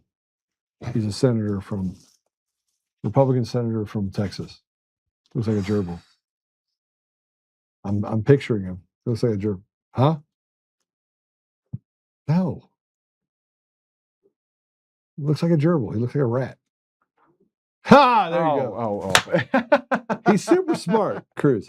He does look like a gerbil, though. I mean, doesn't he? I wouldn't say that he's, well, you define smart how you like. All right. So he said that God says you have to bless, that those that bless Israel are blessed. And I believe that Jesus came and corrected the record, and he said, I'm here to reinforce it. But he said, you cannot come to the Father except through him. Amen. Now, Jesus said that. He said, you can't come to the Father except through him. Now, was that a curse? Was that a curse, or was that if you don't accept me, you can't get to the Father. You can't get to the presence of the Father. Now, there's a lot of questions that we have, but that one's pretty clear. Define what Israel is. Well, that gets into a different problem. Is it a place? No, it's not. And then that's the other part that Ted Cruz said that I find disturbing. And that is that Israel is a place that was built in 1947 by the Rockefellers, or the Rothschilds, sorry. And somewhere along the line, that became the thing that the American people have been pushed to say that you have to support. Look, the ADL and what do they call it? The all dummy coalition, or whatever they call it, of people that literally sit around and seethe on each other and drool and call everybody anti-Semites. I just want to say this directly to you for the ADL. Go fuck yourself. Okay? Yeah, you little midget. All you people have done is create, just like the SPLC, is create divides and use dog whistles as beating sticks. And here's the thing. None of my Jewish friends believe you. None of them like you. None of the people over in Israel think you're nothing but a bunch of whiny little bitches. I'm sorry, but that's the reality. It's totally the reality. It is the reality. They feel like they've been held hostage too, number one. Right? Just kind of like the people in the fishbowl over in Ukraine that are running away and being snapped up and thrown in the back of a truck and used for cannon fodder on the front lines of Ukraine while they lie and say Russia's losing the battle. Russia is operating with restraint. It could run through Ukraine without even closing their eyes. These organizations stand up perversion. They stand up this idea that you could turn a man into a woman. They stand up these organizations. They're all connected. And I want to point something else. If you're black out there, the Anti-Defamation League is designed to destroy you. Like, they hate you. If you are Asian out there, the Anti-Defamation League hates you. If you are Hispanic out there, the Anti-Defamation League hates you. If you are white out there, the Anti-Defamation League not only hates you, but they want to destroy you. They hate you. They hate you. Now, they stand up on their thing and they talk about the fact that they're here for justice and they want to do something for you. They are literally trying to do everything they can to destroy your community. Destroy it. And sow division on the way. And sow division on the way. And if I'm wrong, tell me what they have done other than every single time you go to stand up, they have called you, if you stand up on the wrong side of whatever they say, that, you know, a woman can be a unicorn and a man can chop his wiener off and become a woman. I mean, look, all that stuff happens, right? What have they done to make communities better? Give more opportunity. I'll wait. Oh, that's right. Nothing. And here's the bad part about all of it. There's the haves and the have-nots, and it has nothing to do with being Jewish. Jewish people are literally held hostage. Real Jews, right? Samaritans. Those are the real Jews. There's about 2,000 of them that still live. Everyone else is an Israelite, and they're held hostage too. And you got the Khazarians, and you got the ones that come from Ukraine that are the Azov battalion Nazis that then are calling other people Nazis. It's like a real crazy thing. You got the Steve, what's his name? Advisor to the president. Information warfare, man. Stephen Miller. That's a real dude. I like Stephen Miller. He's a good guy. He doesn't even have to agree with everything that I'm saying. I still like Stephen Miller. Now, they call him a sellout Jew, which is crazy. Right, here's a guy that literally stands up for everybody, right? Eloquently. Well. And he kind of just lays it out. He puts his wiener on the uncircumcised wiener on the table.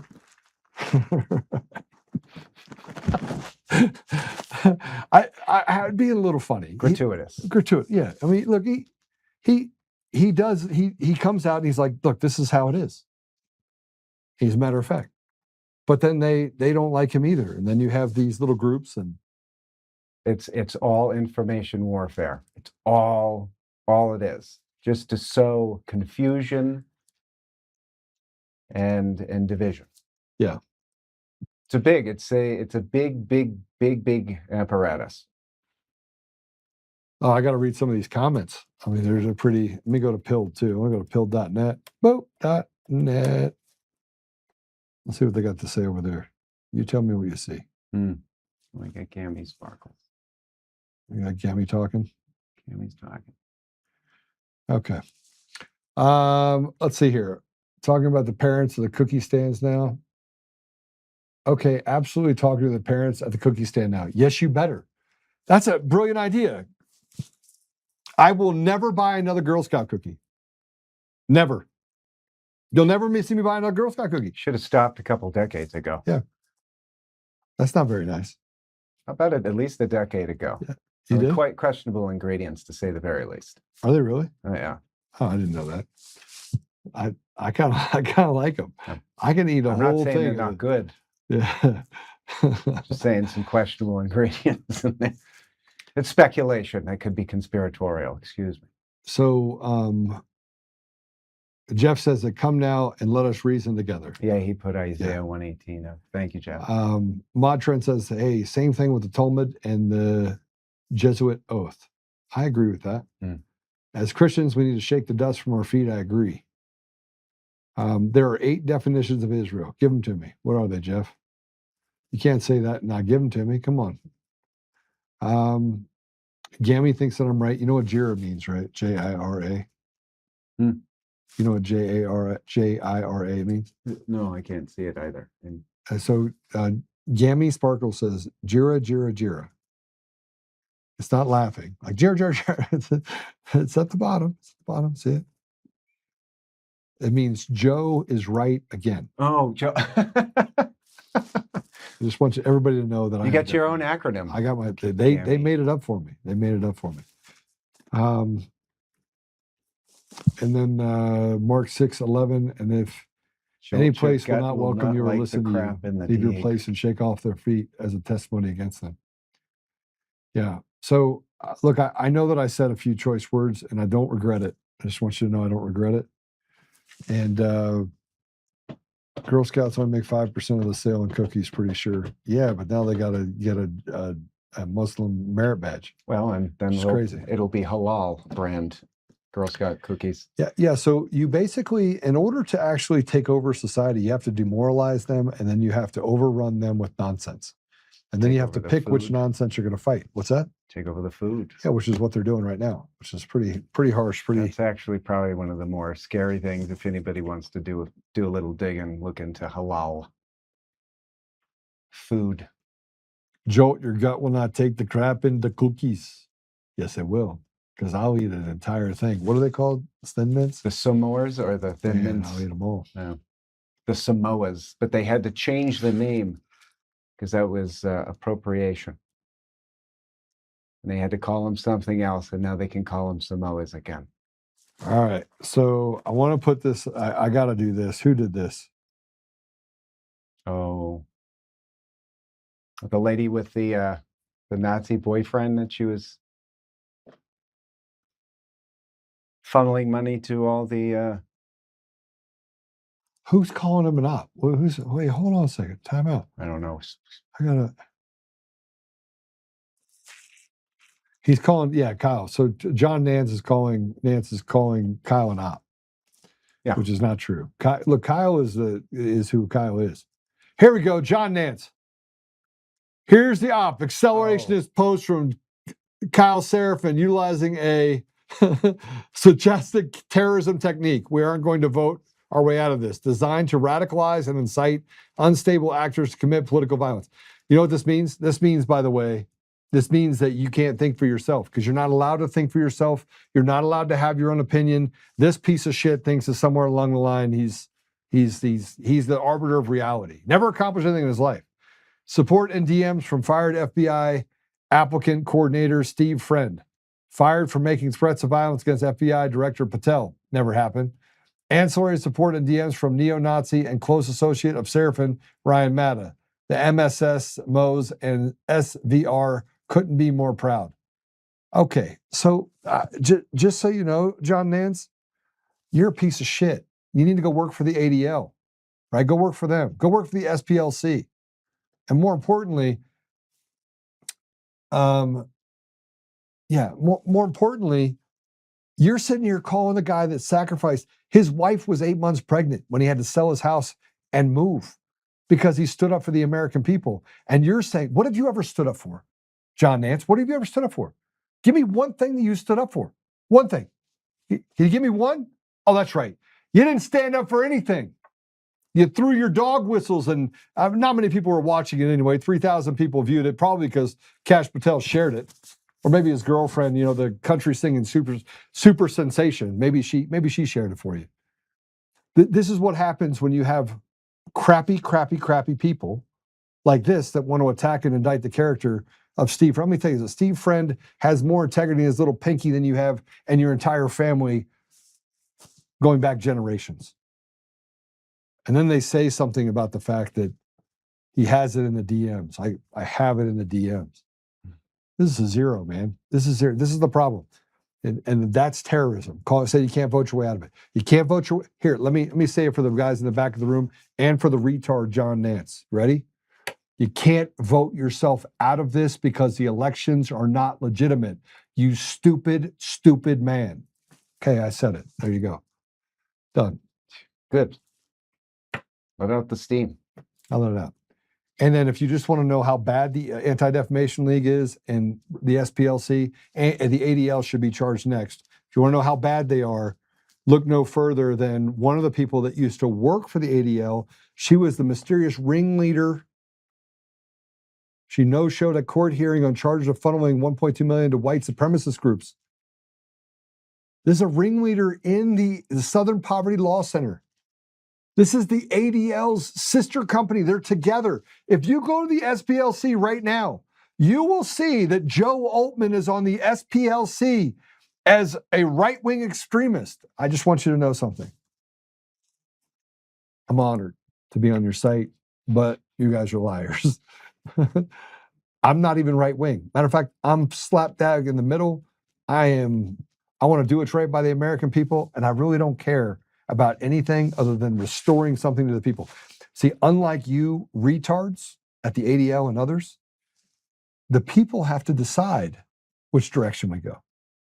The people do.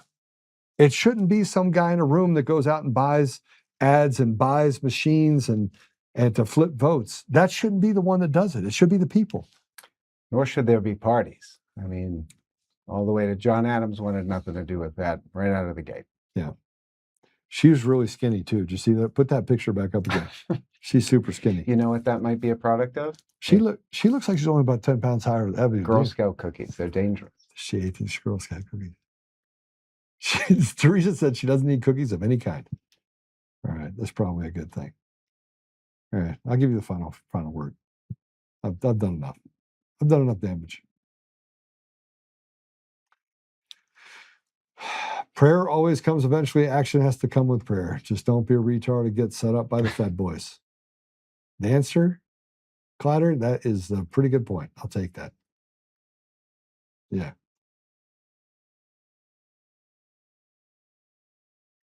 Oh, Jeff's mad. Body shaming much? Of course, Jeff. I was body shaming first. So there you go. All right. So what do you think? I think I feel good. Yeah. Terrified. Now you're worried that I called out the ADL. They might call you an anti-Semite now. Uh-oh. You're rubbing up against the. I'm too close. Jewish Christian. You might actually get something. Yeah. So the longer, so Patrick said something. So the longer it goes, the more people expose the side they play on. Team evil or team people. If you're on team people, man, I'm for you. If you're Democrat, Republican, Independent, I don't care. You can call yourself a pink dinosaur with web feet. Don't care. But I do care that you actually do the right thing. Gammy, I thought Jira meant Joe is always right. Just right always. Yeah, Joe is right always. Yeah, that's right. No, it doesn't. It means Joe is right again. Sorry. Say it means something different? Okay. You want the final word? I was going to do a prayer. Well, you got to do the final word first. I don't have too much of final word as much to say that, Americans don't give up. We can't give up the fight. We can't just not vote and go, go out anyway. Do it. Be an American. It doesn't matter how fraudulent. We all know how fraudulent they are. Is that going to get me in trouble? No, but what do you mean by that? I think we don't have a leg to stand on. We don't give our commander-in-chief much leg if the American people just walk away from it. What's there to do? What can someone outside of that do for you if you've decided to go? Well, I think you have to make a decision that you're willing to stand up, right? Don't you? Yes. That I think is what I'm trying to get to, is that at some point you've got to be able to step back from the nonsense. Well, that for sure, and get into the Bible. That'll help out. Trust the Lord. How's that for a final word? Trust the plan. Trust your Lord God. Yeah, I think so. Let me ask you the question again. Do you think we'll be able to outvote the machines? No, you can't outvote the machines. Why not? Because they're rigged already. Yeah. It's too late. Those algorithms will look so organic. It's going to be crazy. It doesn't, like the mail-in situation is a variable. It's important, But if we can't get into poll books, we can't change voter rolls, we can't prove that the people that are voting legitimately have a right to vote. No. Meanwhile, you're voting against people that weren't voted in the first place. So how far back does it get illegitimate, right? Until we go to the president in 2016, because the argument would be like, well, did they not rig it then? They just didn't rig it enough. They thought they had that by a landslide, and that was a gift from God. In the meantime, no, we can't have machines. We need hand-counted paper ballots, 1 day of voting. Now, we don't get that, right? What happens if we don't get that? Do we not show up? Yeah, I think that people are demoralized to the point where they wouldn't show up, and I think that's the point of it. Well, that's the plan, is to demoralize everybody. So does everybody give in and just stay there and go like, I got it? So, signal, guys, signal. Oh, man. Okay. Well, I have one more thing. that I want to do. Not saying to drink the hopium and go like, eventually someone will take care of it. We're going to ultimately have to take care of it, whatever that means. But we have to be prepared in whatever that means. And the very least we can do is show up. I don't care if it's copyrighted. That's not. What? Just play it and put us next to it. Yep, Mark Cook. Yeah, we got Mark. Mark's good.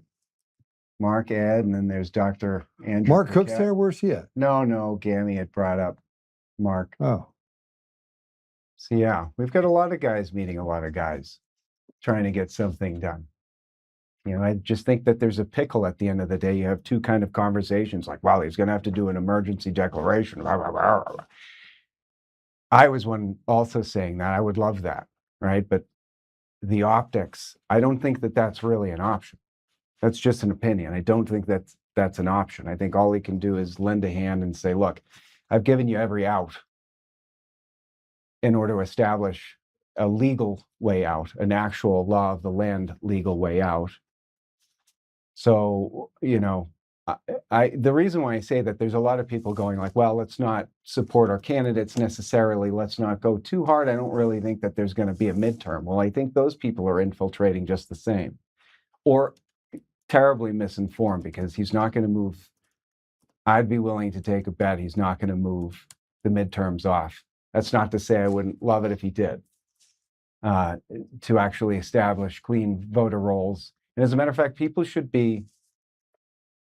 should be every year you go in, you should have to be reapplied to the voter rolls, and they should be scraped after every single election, every single one. So, but that's me. I think we should go back to the days where it's not a secret ballot and you have to stand there in front of somebody and go, I'm James McAndrew. I vote from county, blah, blah, blah, blah, blah. I vote for so-and-so. That's how they used to be. So the secret ballot was a problem out of the gate. But here we are. And I'm pretty sure that those midterms are going to happen. So we still have to show up. If we don't show up, I understand. Well, we can't outvote the machines. Well, if they cheat this time, what then? Well, you know that they're going to cheat, right? Absolutely. You know that that's going to happen. 100%. It's not even a matter of when it happens or if it happens, it's when. It's that it will happen. I think that's I think some dominoes are set up that aren't terrible for us. And Nance can go Nance himself elsewhere. Because no one wants to see what happens after that. No one wants to see that. Nobody, capable or otherwise, wants to see that. What Mr. Nance is getting at. Well, the bigger piece for that here, I just gave it to you guys, so you have it. All right. It should be popping up on your side here in a second. I've been stalling for a reason, just so you guys understand why I'm stalling. You got it? You guys got it? All right. What is this stuff? What's the trust us bro stuff? What's happening? You guys got away from my thing. I can't see. There you go. All right. So I wanted to like honor you by putting something up. But by the way, if I get copy struck for putting this up because of you, I'm gonna be pissed. For me? So, yeah, so you got to make sure. Are you opening yourself up for a lawsuit for me? I kind of am, actually. Just on certain places that'll say that they own it. But we got it? We good? Yeah? All right, let's go ahead and play it. Put us next to it so we can play this. Okay.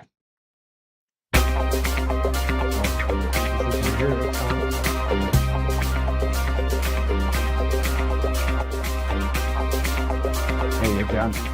Huh? You're done. I had to put it up. Do you know why I have to put it up? Did you love it? This is the best video of all time. We all learned how to roller skate.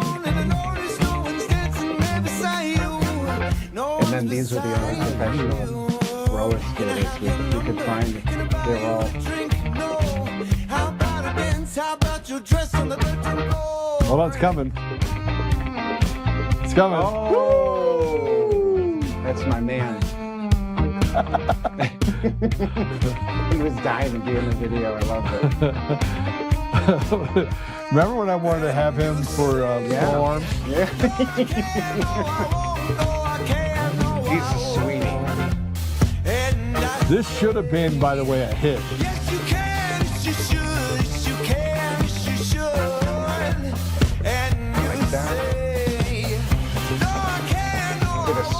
The sweatsuits, the tracksuits, all polyester. Who wrote the song? Me.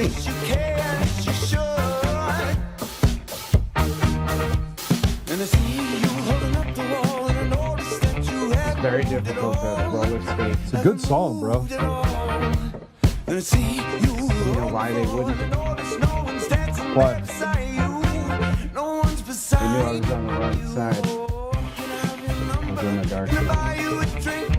They didn't want to do it. By the way, did you know that USAID, when they cut funding, rap music disappeared from the billboards? It's like Facebook's like stock tanking when they realized all they were doing was collecting data. Yeah. Crazy, crazy. I know I won't.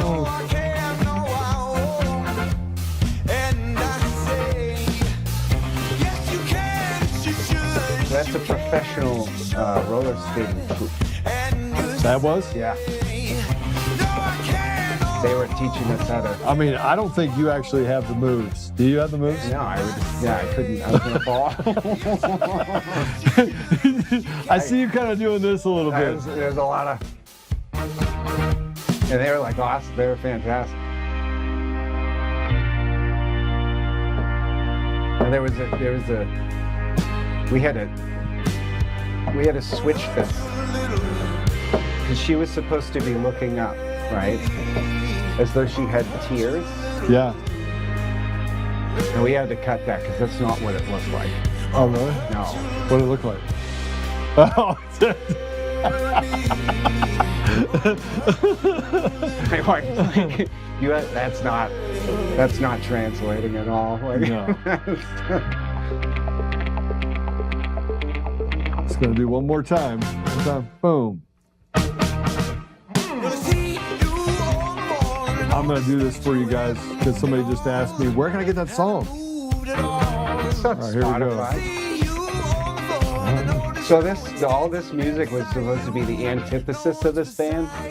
So I had this whole other band that was against Milk Toasting Company. They were called Milk Toasters? No, Avocado Toast and Associates. But we are towards the end, so like let's just put out the whole catalog. Everything. We just gotta. I put it out there so you guys can see it and go to his channel on YouTube. Here we go. Here's our man. He loved it. By the way, it's Milk Toast. So that's our guitar player. The reason why he's the DJ, when we were learning how to roller skate, he fell. He what? He fell. He did? Yeah, he's actually a musician for a living. He's like, I can't break. So this midget actually worked at the roller skate place. That was his place. Micah, yeah. It's good stuff. All right, so Milk Toast & Co. Yeah, because you're going to get a huge bump on this when it hits when they load it up on all the stuff. I can't wait to get 12 cents. It's going to be great. Hopefully it's more than that, but you got to make sure that you don't block us because we did a full commentary over it. Go back and watch it if you want. There's other ones. Well, all I know is Cigarette Burns was a good one too. Yeah, you can go back and check out all the stuff. It's back in James's previous life. He was a singer. A composer. I didn't just sing. He was a poser? I don't think he's a poser at all. Oh, I composed all He composed. Okay. All right. I didn't know it was composition. I thought it was composition. I thought it was right. Okay. I got you. Apple Podcasts, Google Podcasts, Spotify, Pandora, iHeartRadio. Tune in to more. We're on Roku. It's great to see you. Make sure that you actually give us a thumbs up on the way out. And by the way, I'm going to mention this to you. 89517. Just go ahead and enter the code FREEDOM in there. We'll send you a bunch of stuff as well as an update that's going to happen. I'm going to do this update pretty regularly. And here's the thing that I want you to know. We're going to start to send you kind of what's up, like what's happening nationally and what's happening in the state of Colorado. If you have other states that you want information on, we're trying to figure out how we can funnel that information to you in your area. So go to the website, untamednation.com, sign up for our emails, and make sure that you go over to the store and pick up one of the challenge coins. Super awesome. We got some new stuff that we'll be putting up here very shortly. And if you're going to be joining us for the 24-hour day, 7-day-a-week network, which will launch in about 30 days, stay tuned. It's going to be absolutely amazing. Amazing. And we got lots of stuff going on. So James is going to close us in prayer, and we'll start there.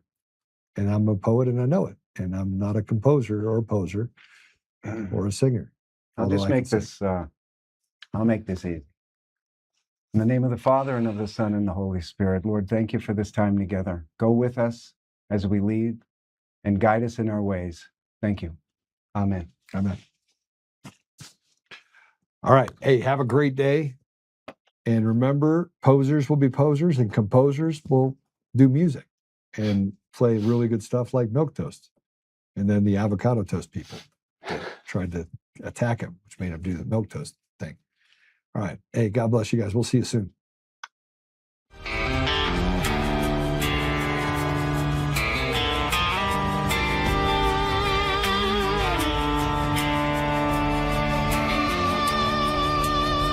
Rise up untamed in the heart of the fire where the wild ones roam. Joe Oltmann's calling, bringing truth back home. From conservative daily to this untamed fire, we shatter the silence, lifting spirits higher. No chains can hold us, no lies can prevail. Authentic and fearless on this rugged trail. Patriots gather under stars and stripes. Untamed nation, igniting the night.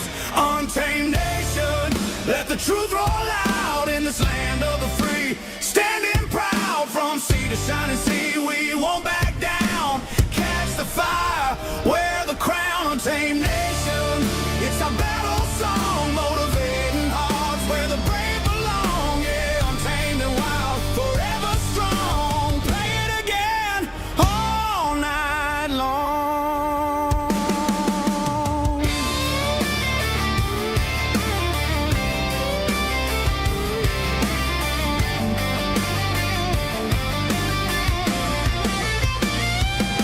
Break the mold, chase the real. No more games, time to heal. Joe's voice leads the untamed crew. Truth matters through and through. Untamed nation, let the truth roll out in this land of the free. Standing proud from sea to shining sea, we won't back down. Catch the fire, wear the crown. Untamed nation, it's our battle.